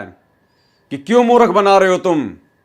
ये अंग्रेज देखो भारत में रेलवे लाइन बिछा रहे हैं, इन अंग्रेजों ने बड़े बड़े बंदरगाह बना दिए, इन अंग्रेजों ने बड़ी बड़ी डामर की पक्की सड़कें बना दी है, बड़े बड़े स्कूल बना रहे हैं, बड़े बड़े पानी के जहाज बना रहे हैं, इन्होंने देखो कितनी सेना हिंदुस्तान में लाके खड़ी कर दी, और तुम कह रहे हो कि अंग्रेज भारत देश का विकास नहीं कर रहे। जबकि उन मूर्खों को यह समझ में नहीं आ रहा था कि नालायकों, ये अंग्रेज जो ये लंबी लंबी सड़कें बना रहे हैं, पक्की पक्की सड़कें बना रहे हैं, रेलवे लाइन बिछा रहे हैं, बंदरगाह बना रहे हैं, पानी के जहाज बना रहे हैं, अरे ये तुम्हारे को भिखारी बनाने के लिए बना रहे हैं और अपने स्वार्थ के लिए कर रहे हैं। ये रेलवे लाइन और पक्की सड़कें इसलिए बना रहे हैं ताकि भारत देश से जो कच्चा सामान है वो रेलवे लाइन के माध्यम से, रोड के माध्यम से आसानी से बंदरगाह तक ले जाया जा सके, और बंदरगाह से फिर पानी की जहाज में डाल के इंग्लैंड ले जाया जा सके, और इंग्लैंड से फिर पक्का माल हमारे देश में लाकर और तिगुनी चौगुनी कीमत पर आप और हमारे को ही बेचकर मुनाफा कमाया जाता था। अंग्रेज जो कुछ थोड़ा बहुत विकास कर रहे थे अपने स्वार्थ के लिए कर रहे थे, और उन अनपढ़ और नादान देशवासियों को लगता था कि ये देश का विकास कर रहे हैं। तो भाई इसी प्रकार ये जो सतलोक आश्रम मैनेजमेंट हरियाणा जो जगह जगह जो ये आश्रम खोल रहा है ना, ये अपने स्वार्थ के लिए खोल रहा है। और ये आश्रम, ये करोड़ों रुपए के आश्रम, ये अपने बाप दादाओं की जमीन बेच के या अपनी औरतों के गहने बेच के नहीं बनवा रहे। अरे तुम ही लोगों के खून पसीने की कमाई चूस चूस के बना रहे हैं। तुम लोग इनको फ्री के मजदूर मिले हुए हो, इनका क्या लग रहा है? कुछ नहीं लग रहा, इनके तो पांचों उंगली घी में है। मूर्ख बन रहा तो कौन बन रहा है? तुम बन रहे हो। मर्यादा टूट रही है तो किसकी टूट रही है? तुम लोगों की टूट रही है। तो नादानो, ये तुम्हारे को लूट रहा है काल प्रेरणा से, तुम्हारी मर्यादाएं खंडित करवाई जा रही हैं, तुम्हारा ही जूता और तुम्हारे सिर पे मारा जा रहा है, तुम्हारे पैसे से ये राजनीति कर रहे हैं और तुम्ही से राजनीति करवा कर, राजनेताओं का सपोर्ट करवा कर तुम्हारी मर्यादा तुड़वाई जा रही है। तुम्हारे पैसों से 50-50 लाख रुपए के बैडमिंटन के स्टेडियम बनवाए जा रहे हैं धनाना गांव में। अरे तुम्ही भक्तों के पैसों से, इन कुपात्रों ने तुमसे पैसा लिया, तुमने इन कुपात्रों को दान दिया, और तुम्हारे दान का दुरुपयोग अभी ये स्टेडियम बनाने में कर रहे हैं, हॉस्पिटल बनाने में कर रहे हैं, गांव वालों के लिए बसें बनाने में, गुंडों की सीबीआई जांच में, हरियाणा के जाट आरक्षण में। तुम्हारा ही पैसा, तुम्हारा ही जूता तुम्हारे सिर पे मारा जा रहा है, और फिर भी तुम्हें लगता है कि ये गुरुजी के मिशन को आगे बढ़ा रहा है। इन्होंने तो गुरुजी के मिशन की अपनी तरफ से तो ऐसी तैसी करके रख दी है। ये ज्ञान गंगा पुस्तक बांटना और बंटवाना, 2-4 टीवी चैनल पे सत्संग चला देना, केवल यही गुरुजी के मिशन को आगे बढ़ाना नहीं है। अरे परमात्मा भगत बनाने आए हैं, मजदूर तो बहुत है परमात्मा के पास में। भगवान को मजदूरों की जरूरत नहीं है, भक्तों की जरूरत है। तो भाई और बहनों, अगर आप इनकी कुसंगति से निकल सकते हो तो निकल जाओ। जब तक गुरुजी नहीं आते हैं तब तक ज्ञान को आधार बनाओ, साथ संगति से जुड़ के अपने गुरु को भगवान बनाओ और घर को आश्रम बनाओ। अन्यथा ऐसे जाओगे इस धरती से जैसे गधे के सिर से सींग जाते हैं। तो इसी क्रम में सेशन जज सुशील कुमार गुप्ता रोहतक कोर्ट को भी संत रामपाल दास जी को सजा कराने की सुपारी देकर रोहतक कोर्ट में भेजा। यानी तुम्हारे गुरुजी के दुश्मन को इसने 2019 में वोट डलवाए, जिसने संत रामपाल जी के मुकदमों में सजा करवाने के लिए रोहतक कोर्ट में स्पेशल जज नियुक्त किया। कुछ विशेष श्री सुशील कुमार गुप्ता जी हिसार शहर में कंज्यूमर कोर्ट में जज लगे थे। सूत्रों का कहना है, यानी इनके पास में कोई सबूत नहीं है, सतलोक आश्रम मैनेजमेंट हरियाणा के पास में इस बात का सबूत नहीं है, इसलिए इन्होंने ये कहा सूत्रों का कहना है, यानी हवाई बात है। सूत्रों का कहना है कि श्री भूपेंद्र सिंह हुड्डा ने पहली शर्त रखी थी कि मेरा एक कार्य है, संत रामपाल जी महाराज का एक मुकदमा नंबर 198/2006 रोहतक कोर्ट में चल रहा है, उसमें 6 महीने के अंदर अंदर सजा होनी चाहिए। किसने कहा? भूपेंद्र सिंह हुड्डा ने। इसी शर्त पर सेशन जज सुशील कुमार गुप्ता ने सेशन जज लगते ही जुल्म ढाने शुरू किए, जिसकी संपूर्ण जानकारी कृपया पढ़ें पेज नंबर 25 से 39 पर। श्री भूपेंद्र सिंह हुड्डा ने हाईकोर्ट के भ्रष्ट जजों को अपना सहयोगी बना ही रखा था। सेशन जज सुशील कुमार गुप्ता ने संत रामपाल दास जी महाराज की कोर्ट में निजी तौर पर उपस्थिति होने से दिनांक 12/2/2014 को स्थायी हाजिरी माफी कर दी। इसने कोर्ट में ओपनली कहा था कि इस मुकदमा नंबर 198/2006 का निपटारा जल्दी करना है, इसलिए बार बार हाजिरी माफी की कोई आवश्यकता नहीं है। हमारे महाराज जी से एफिडेविट लेकर स्थायी हाजिरी माफी कर दी तथा छोटी छोटी तारीख लगाकर अपना वायदा पूरा करना चाहा। इस मुकदमे में 38 मुलजिम बना रखे हैं। भगत विजय दास, अब ध्यान से सुनना भाई और बहनों, भगत विजय दास मानसिक परेशानी के कारण कोर्ट में उपस्थित नहीं हो सका, जिस कारण से गवाहियां नहीं हो सकी। ये कौन है भगत विजय दास? ये वही व्यक्ति है जिसने क्रोथा कांड का रहस्य नामक पुस्तक लिखी थी। अब देखो भाई और बहनों, ये बड़े बड़े भगत आज मेंटल होके घूम रहे हैं। ये बड़े बड़े भगत आज मेंटल होके घूम रहे हैं। क्यों? क्योंकि इन्होंने मनमाना आचरण किया। क्रोथा कांड में भी मनमाना आचरण किया, गुरुजी की एक नहीं मानी, और बरवाला कांड भी मनमाना आचरण किया, गुरुजी की एक सलाह नहीं मानी। अंत में क्या नतीजा निकला? वो बसंत सैनी भी पागल, वर्तमान में रोहतक में उसका इलाज चल रहा है, मेंटल घोषित है, जो आप लोगों को सार शब्द देता है, सार नाम देता है इन आश्रमों में।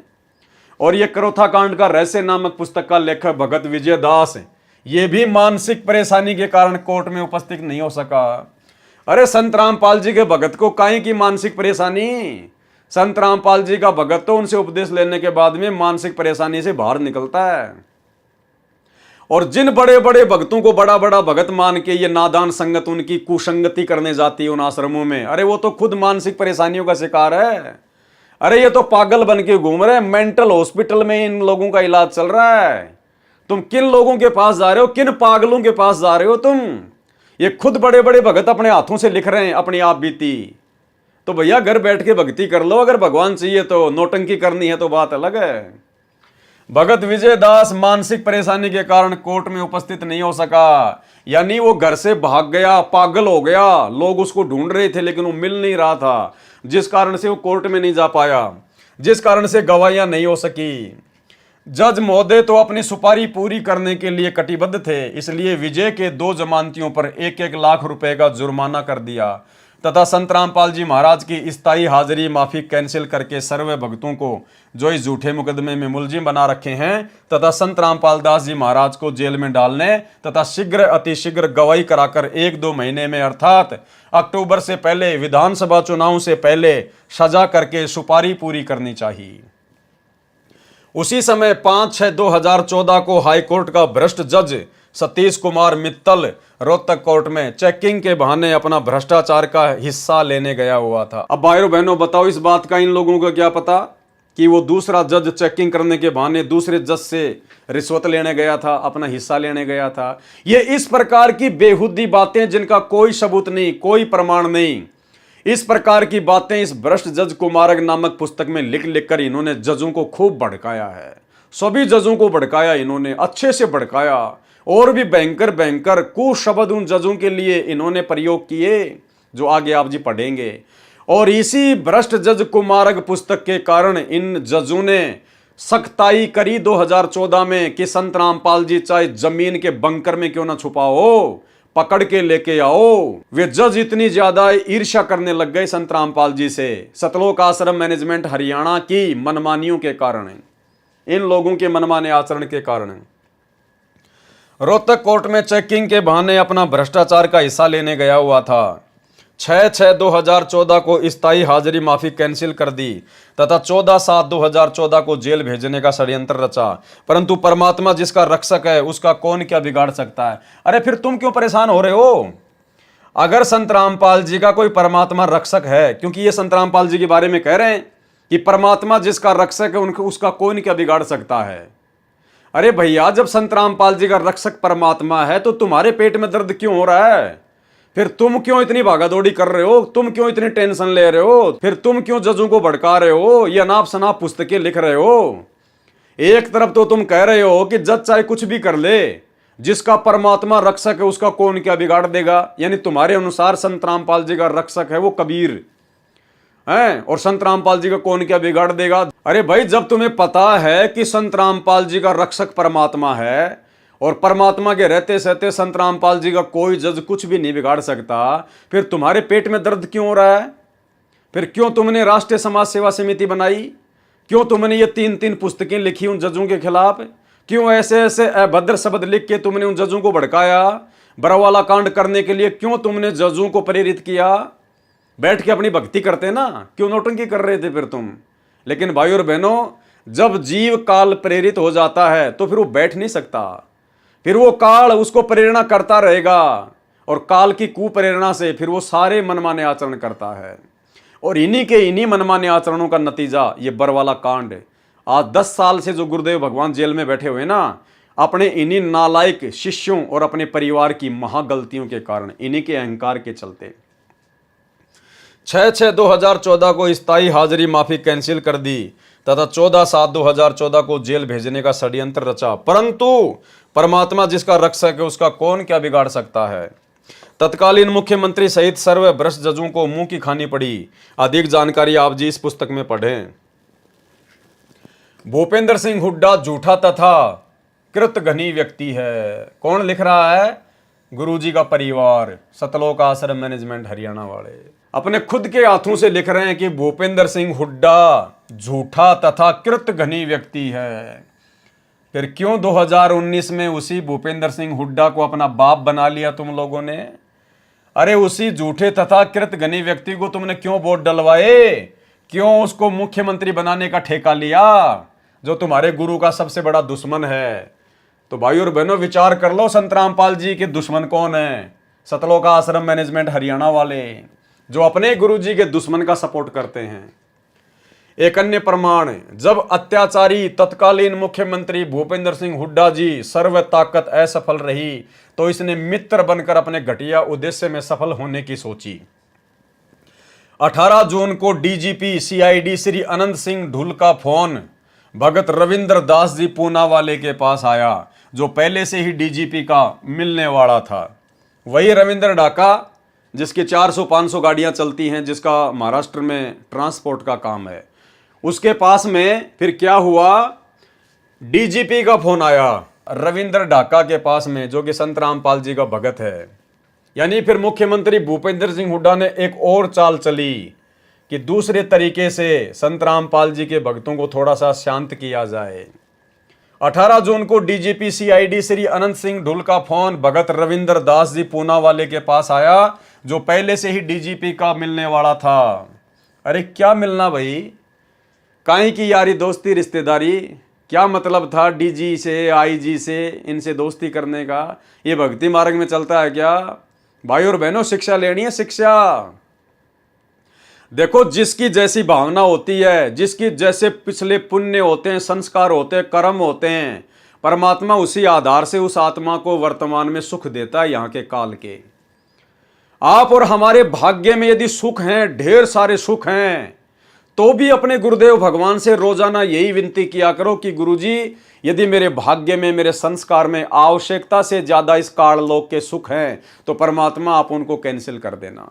हे मालिक, मुझे तो इसी जन्म में सतलोक जाना है, मेरे परमात्मा साईं इतना दीजिए जिसमें कुटुंब समाव, हम भी भूखे ना रहें, साधु ना भूखा जाए। हे परमेश्वर, यदि इस काललोक में आवश्यकता से अधिक सुख हो गए तो परमात्मा में भक्ति कर ही नहीं पाऊंगा। मैं भक्ति पर लगा अवश्य रहूंगा, लेकिन मेरे भाव आपके चरणों में वैसे नहीं होंगे जिस भाव के चलते मेरी मुक्ति होनी हो।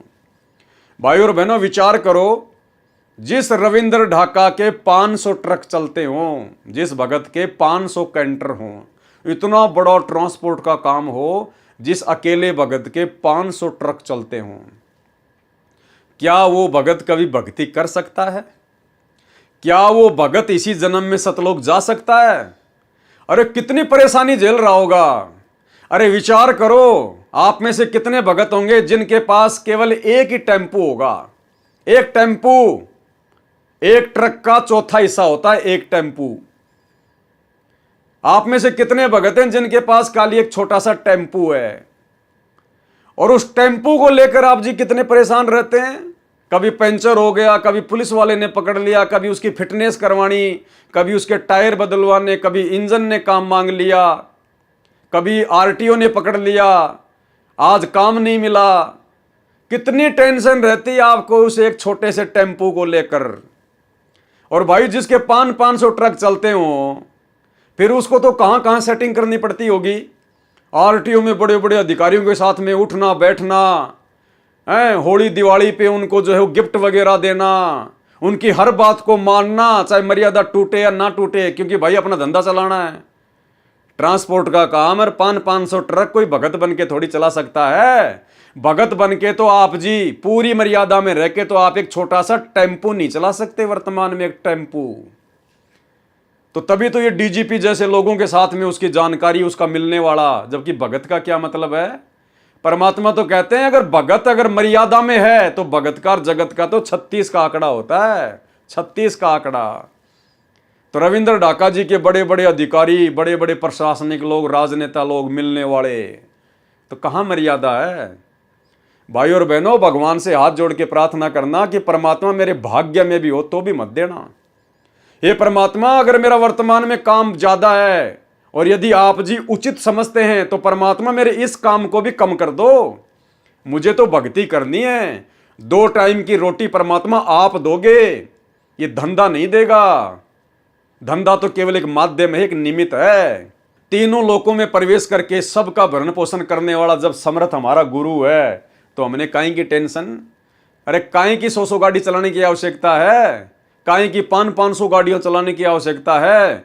ये भगवान, जिसके 500 गाड़ियां चलती हो उस आदमी को कितनी टेंशन होगी भाई। वो तो खाना भी ढंग से नहीं खा पाता होगा, मंत्र क्या खाक करेगा ध्यान से, आरती क्या खाक करेगा। तो सोचो भाई और बहनों, विचार करो, ये परमात्मा इतना सारा खुलासा क्यों करवा रहे हैं। क्योंकि ये जितने भी बड़े बड़े भगत समझे जाते हैं ना, वो केवल इसीलिए इतना बड़ा भगत समझा जाता है कि उसके 500 गाड़ियां चलती हैं, पूना के महाराष्ट्र में बहुत बड़ा ट्रांसपोर्ट का कार्य करता है, और चाहे ज्ञान की छीट भी ना हो लेकिन भगत तो उसको बहुत बड़ा भगत समझ लेंगे, और वो जो कहेगा वो सबको मानना पड़ेगा कि ये बहुत बड़ा भगत है। केवल हमने पैसे और पद के हिसाब से बड़े बड़े भगत मान लिए, ज्ञान के आधार से हमने किसी को अच्छा भगत नहीं माना। तो भाई और बहनों, मालिक से हाथ जोड़ना कि परमात्मा दया करना, उतना ही देना परमात्मा कि आपकी भक्ति में कोई विघ्न ना पड़े। हे मालिक, मुझे जगत वालों से, कोई अधिकारी से, कोई प्रशासन वालों से किसी प्रकार का कोई संपर्क ना करना पड़े। परमात्मा, मेरा तो जिंदगी में उनसे कभी कोई काम भी ना पड़े मेरे मालिक। तो भाई और बहनों, विचार कर लेना, ये बहुत गहनता की बातें हैं। ये सतलोक जाने के लक्षण नहीं है 500 ट्रक चलाना, 100 ट्रक चलाना, लंबा चौड़ा काम बढ़ाना, काम को आगे से आगे बढ़ाते जाना। इस भक्ति मार्ग में उपदेश लेने के बाद अगर ज्ञान समझ में आ गया और पहले से काम बढ़ा हुआ है उसको भी कम करो, उसको भी कम धीरे धीरे नीचे लेके आओ, ताकि ज्यादा से ज्यादा समय परमात्मा की भक्ति को दे सकें। तो भाइयों और बहनों, हमने तो असली सुख सतलोक में प्राप्त करना है, और जब तक इस काल लोक के नकली सुखों को ठोकर नहीं मारेंगे, वो सतलोक का सुख कभी जिंदगी में नहीं मिलेगा। 18 जून को डीजीपी सीआईडी श्री अनंत सिंह ढुल का फोन भगत रविंद्र दास जी पूना वाले के पास आया, जो पहले से ही डीजीपी का मिलने वाला था। ढुल ने कहा कि मेरी मुख्यमंत्री जी से बात हुई है, वे कहते हैं कि हम आपके गुरुदेव जी पर बने सर्वे मुकदमे समाप्त करना चाहते हैं। भगत रविंद्र दास जी को भी इस झूठे मुकदमे में मुलजिम बना रखा है। भगत रविंद्र दास ने मुख्य भगतों के साथ सभा में सर्वे बात बताई। उसमें निष्कर्ष निकला कि यह एक नया षड्यंत्र रचा जा रहा है। शिक्षा लेनी है भाई और बहनों, शिक्षा। हमें कोई मतलब नहीं है इन सब बातों से, लेकिन हमने शिक्षा लेनी है कि हमारे जो पुराने गुरु भगत भाई बहन हैं, वो कितना अपने गुरु जी को समझ पाए, वो कितना भक्ति कर रहे थे, वो कितना मर्यादा में थे, वो काल के हत्थे चढ़े हुए थे या सतगुरु रामपाल जी के भगत बनकर भक्ति कर रहे थे। मनमानी, सतगुरु के रहते सहते मनमानी, ये प्रमाण है। भगत रविंद्र दास ने मुख्य भगतों के साथ सभा में सर्वे बात बताई। उसमें निष्कर्ष निकला कि यह नया षड्यंत्र रचा जा रहा है। गुरुजी से कोई बात नहीं, गुरुजी से कोई विचार विमर्श नहीं। रविंद्र ढाका ने मुख्य भगतों के साथ में मिलकर मीटिंग बुलाई और खुद भगतों ने मिलकर बैठकर ही निष्कर्ष निकाल लिया कि भाई ये नया षड्यंत्र रचा जा रहा है, हमने कोई बात नहीं करनी है भूपेंद्र सिंह हुड्डा से। कोई गुरुजी का जिक्र नहीं, कोई गुरुजी से बातचीत नहीं, कोई गुरुजी से विचार विमर्श नहीं। क्योंकि जब सतलोक आश्रम वालों ने 2010 में राष्ट्रीय समाज सेवा समिति बनाई थी, तो दास ने आपको उसका पॉइंट नंबर 12 पढ़ा दिया, दिखा दिया उन्हीं के हाथों से लिखे हुए उनके संविधान में कि हम राष्ट्रीय समाज सेवा समिति वाले संत रामपाल जी से किसी भी कार्य में कोई दिशा निर्देश नहीं लेंगे। स्पष्ट हो गया। और फिर खुद इनके हाथों से लिखा हुआ आप जी पढ़ लो, दोनों बातें मेल कर गई। इन्होंने अपने संविधान में भी लिखा हुआ है और यहां वैसा ही आचरण ये लोग करते आ रहे हैं। कितनी मनमानियां दास ने आपको इनकी गिना दी, इन्हीं के हाथों से लिखी हुई पुस्तक भ्रष्ट जज कुमारक के अंदर।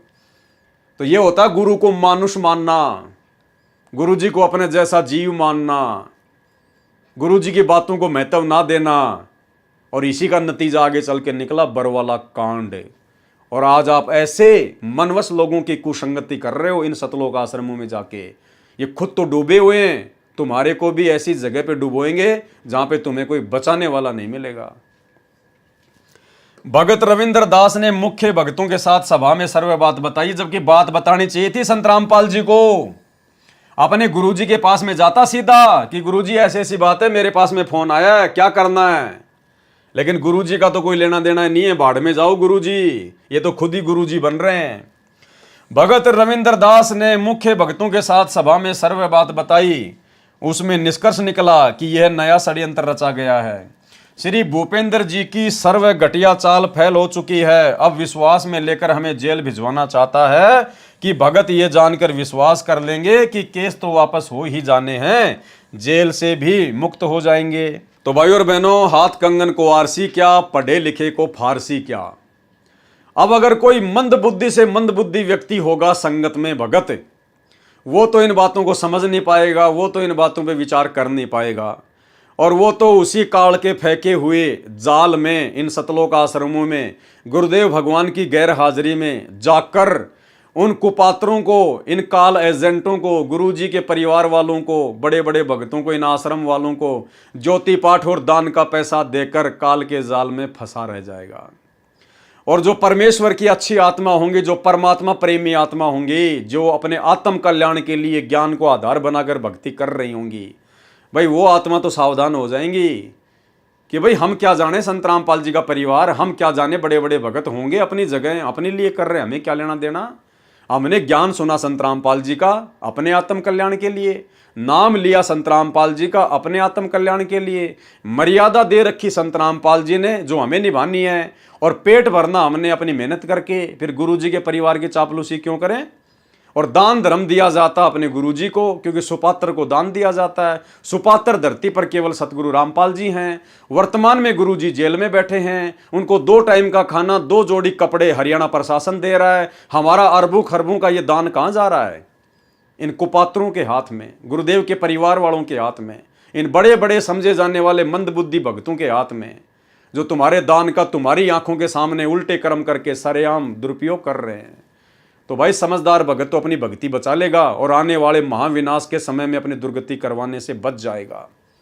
अन्यथा भैया दुर्गति तो आंखों के सामने खड़ी है, दरवाजे पर खड़ी है, बच नहीं पाओगे।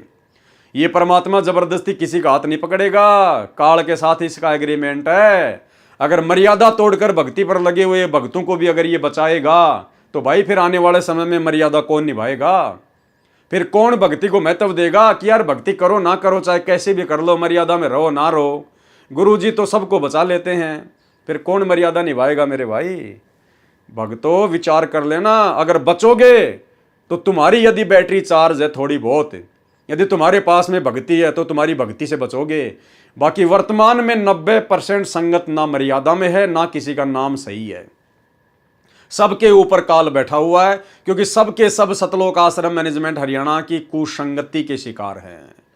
और कुसंगति का शिकार कैसे हुआ जाता है, आपको इस वीडियो की शुरुआत में जो पीला पर्चा सतलोक आश्रम मैनेजमेंट हरियाणा वालों ने निकाला है, भगत लक्ष्मी नारायण दास का, जिसको ठग घोषित कर दिया गया, जिसको फ्रॉड घोषित कर दिया गया, जो कि बहुत बड़ा कथावाचक था, हजारों शिष्यों को छोड़कर संत रामपाल जी की शरण में आया, और आज उसको पीला पर्चा निकाल के संगत से बेदखल कर दिया गया है कि ये बहुत बड़ा ठग है, ये फ्रॉड है, इसको कोई पैसा ना दे। अरे भैया उसकी क्या गलती बेचारे की? उसने देख लिया कि मेरे से बड़े बड़े ठग तो इन आश्रमों में बैठे हुए हैं। जो काम मैं पहले करता था ठगी का, वो काम आज ये नाम लेने के बाद भी कर रहे हैं, और फिर भी इनका कुछ नहीं बिगड़ रहा, तो मेरा क्या बिगड़ेगा? उसने भी कर दिया होगा अपना ठगी का काम शुरू। तो ये होता है कुसंगत का नतीजा। अगर वो अच्छी आत्मा साथ संगति से जुड़ जाती तो भाई और बहनों आज वो परमात्मा से दूर ना होती। तो संगत कुसंगत का कितना बड़ा प्रभाव पड़ता है भगत के आध्यात्मिक जीवन में। ये परमात्मा ने इतनी बड़ी बड़ी पुस्तकें, कबीर सागर का सरलार्थ, अन्य पुस्तकें जिनके ऊपर वीडियो बनाने की प्रेरणा दे रहे हैं। अब बताइए भाई और बहनों, ऐसे ऐसे गूढ़ रहस्य परमात्मा ने इन पुस्तकों में छुपा रखे हैं जो गुरुदेव ने सत्संगों में नहीं बताए। क्योंकि भाई और बहनों समय आने पर ही परमात्मा सारे खुलासे करवाता है। तो अब ये ठीक का समय चल रहा है, लास्ट का समय चल रहा है। 2028 लास्ट युग परिवर्तन का समय है। ये 2025 और 26 कितने भयंकर गुजरेंगे किसी को उम्मीद नहीं, किसी को आशा नहीं है। तो विचार कर लेना, भक्ति बचाएगी, मर्यादा बचाएगी। अगर कुसंगति से बाहर नहीं निकले, साथ संगति से नहीं जुड़े, गुरुजी से अपने तमाम कुकर्मों की माफ़ी नहीं मांगी, जो कुकर्म तुमसे गुरुजी का परिवार इन आश्रमों में बुला बुला के, राजनीतियाँ करवा करवा के, तुम्हारे पैसे का दुरुपयोग करवा करवा के, अपने धार्मिक धंधे के लिए जो गलतियां करवा चुका है, जो कुकर्म करवा चुका है, समय रहते इन तमाम कुकर्मों की माफ़ी अपने गुरुदेव भगवान से मांग लो और साथ संगति की वीडियो देखना शुरू कर दो अगर बचना चाहते हो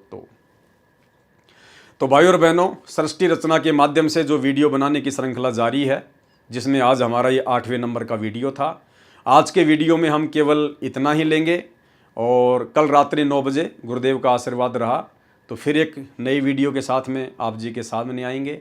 और आगे इस पुस्तक में और क्या क्या मनमाना आचरण सतलोक आश्रम मैनेजमेंट हरियाणा का लिपिबद्ध है, उन्हीं के कर कमलों से लिखा हुआ आपको दिखाएंगे, आपको परिचित करवाएंगे, ताकि आप लोगों की हर प्रकार की भ्रमणा दिलो दिमाग से निकल जाए कि भक्ति करनी है तो अपने गुरुजी पर और अपने गुरुजी के ज्ञान पर विश्वास करना पड़ेगा। बाकी भक्तों के ऊपर, चाहे कोई गुरुजी का बेटा हो, चाहे बेटी हो, चाहे भाई बंधु रिश्तेदार हो, चाहे कोऑर्डिनेटर हो, चाहे किसी के 500 गाड़ियाँ क्यों ना चलती हों, हमने ब्लाइंड फेथ केवल अपने गुरुजी पे करना है, भक्तों पे नहीं करना। और कोई कितना ही बड़ा भगत हो, यदि वो हमें कोई आदेश देता है, कोई बात बताता है गुरुजी का नाम लेके, वो बात यदि हमारे गुरुजी के सत्संगों से मेल खाती है तो फिर हमारे ऊपर निर्णय लेगा कि हम माने या ना माने। मानने के लिए बाध्य नहीं है कि माननी पड़ेगी, नहीं, हमारे ऊपर निर्भर करेगा कि हम उसके बाद भी उस बात को फॉलो करें या ना करें। क्यों? क्योंकि 2014 बरवाला कांड के बाद ये हमारी परीक्षा चल रही है और परीक्षा भाई स्वयं ने देनी होती है, स्वयं ने, तभी हम सफल होंगे। और परमात्मा पल पल देख रहा है अंतर्यामी, कौन किस प्रकार से रिएक्ट कर रहा है भक्ति मार्ग पर। तो भाई और बहनों, आज के वीडियो में केवल इतना ही। कल परमात्मा के दया से फिर से हाजिर होंगे। तब तक के लिए गुरुदेव भगवान हम सबको इजाज़त दे, आशीर्वाद दे। बंदी छोड़ सतगुरु रामपाल जी भगवान की जय हो।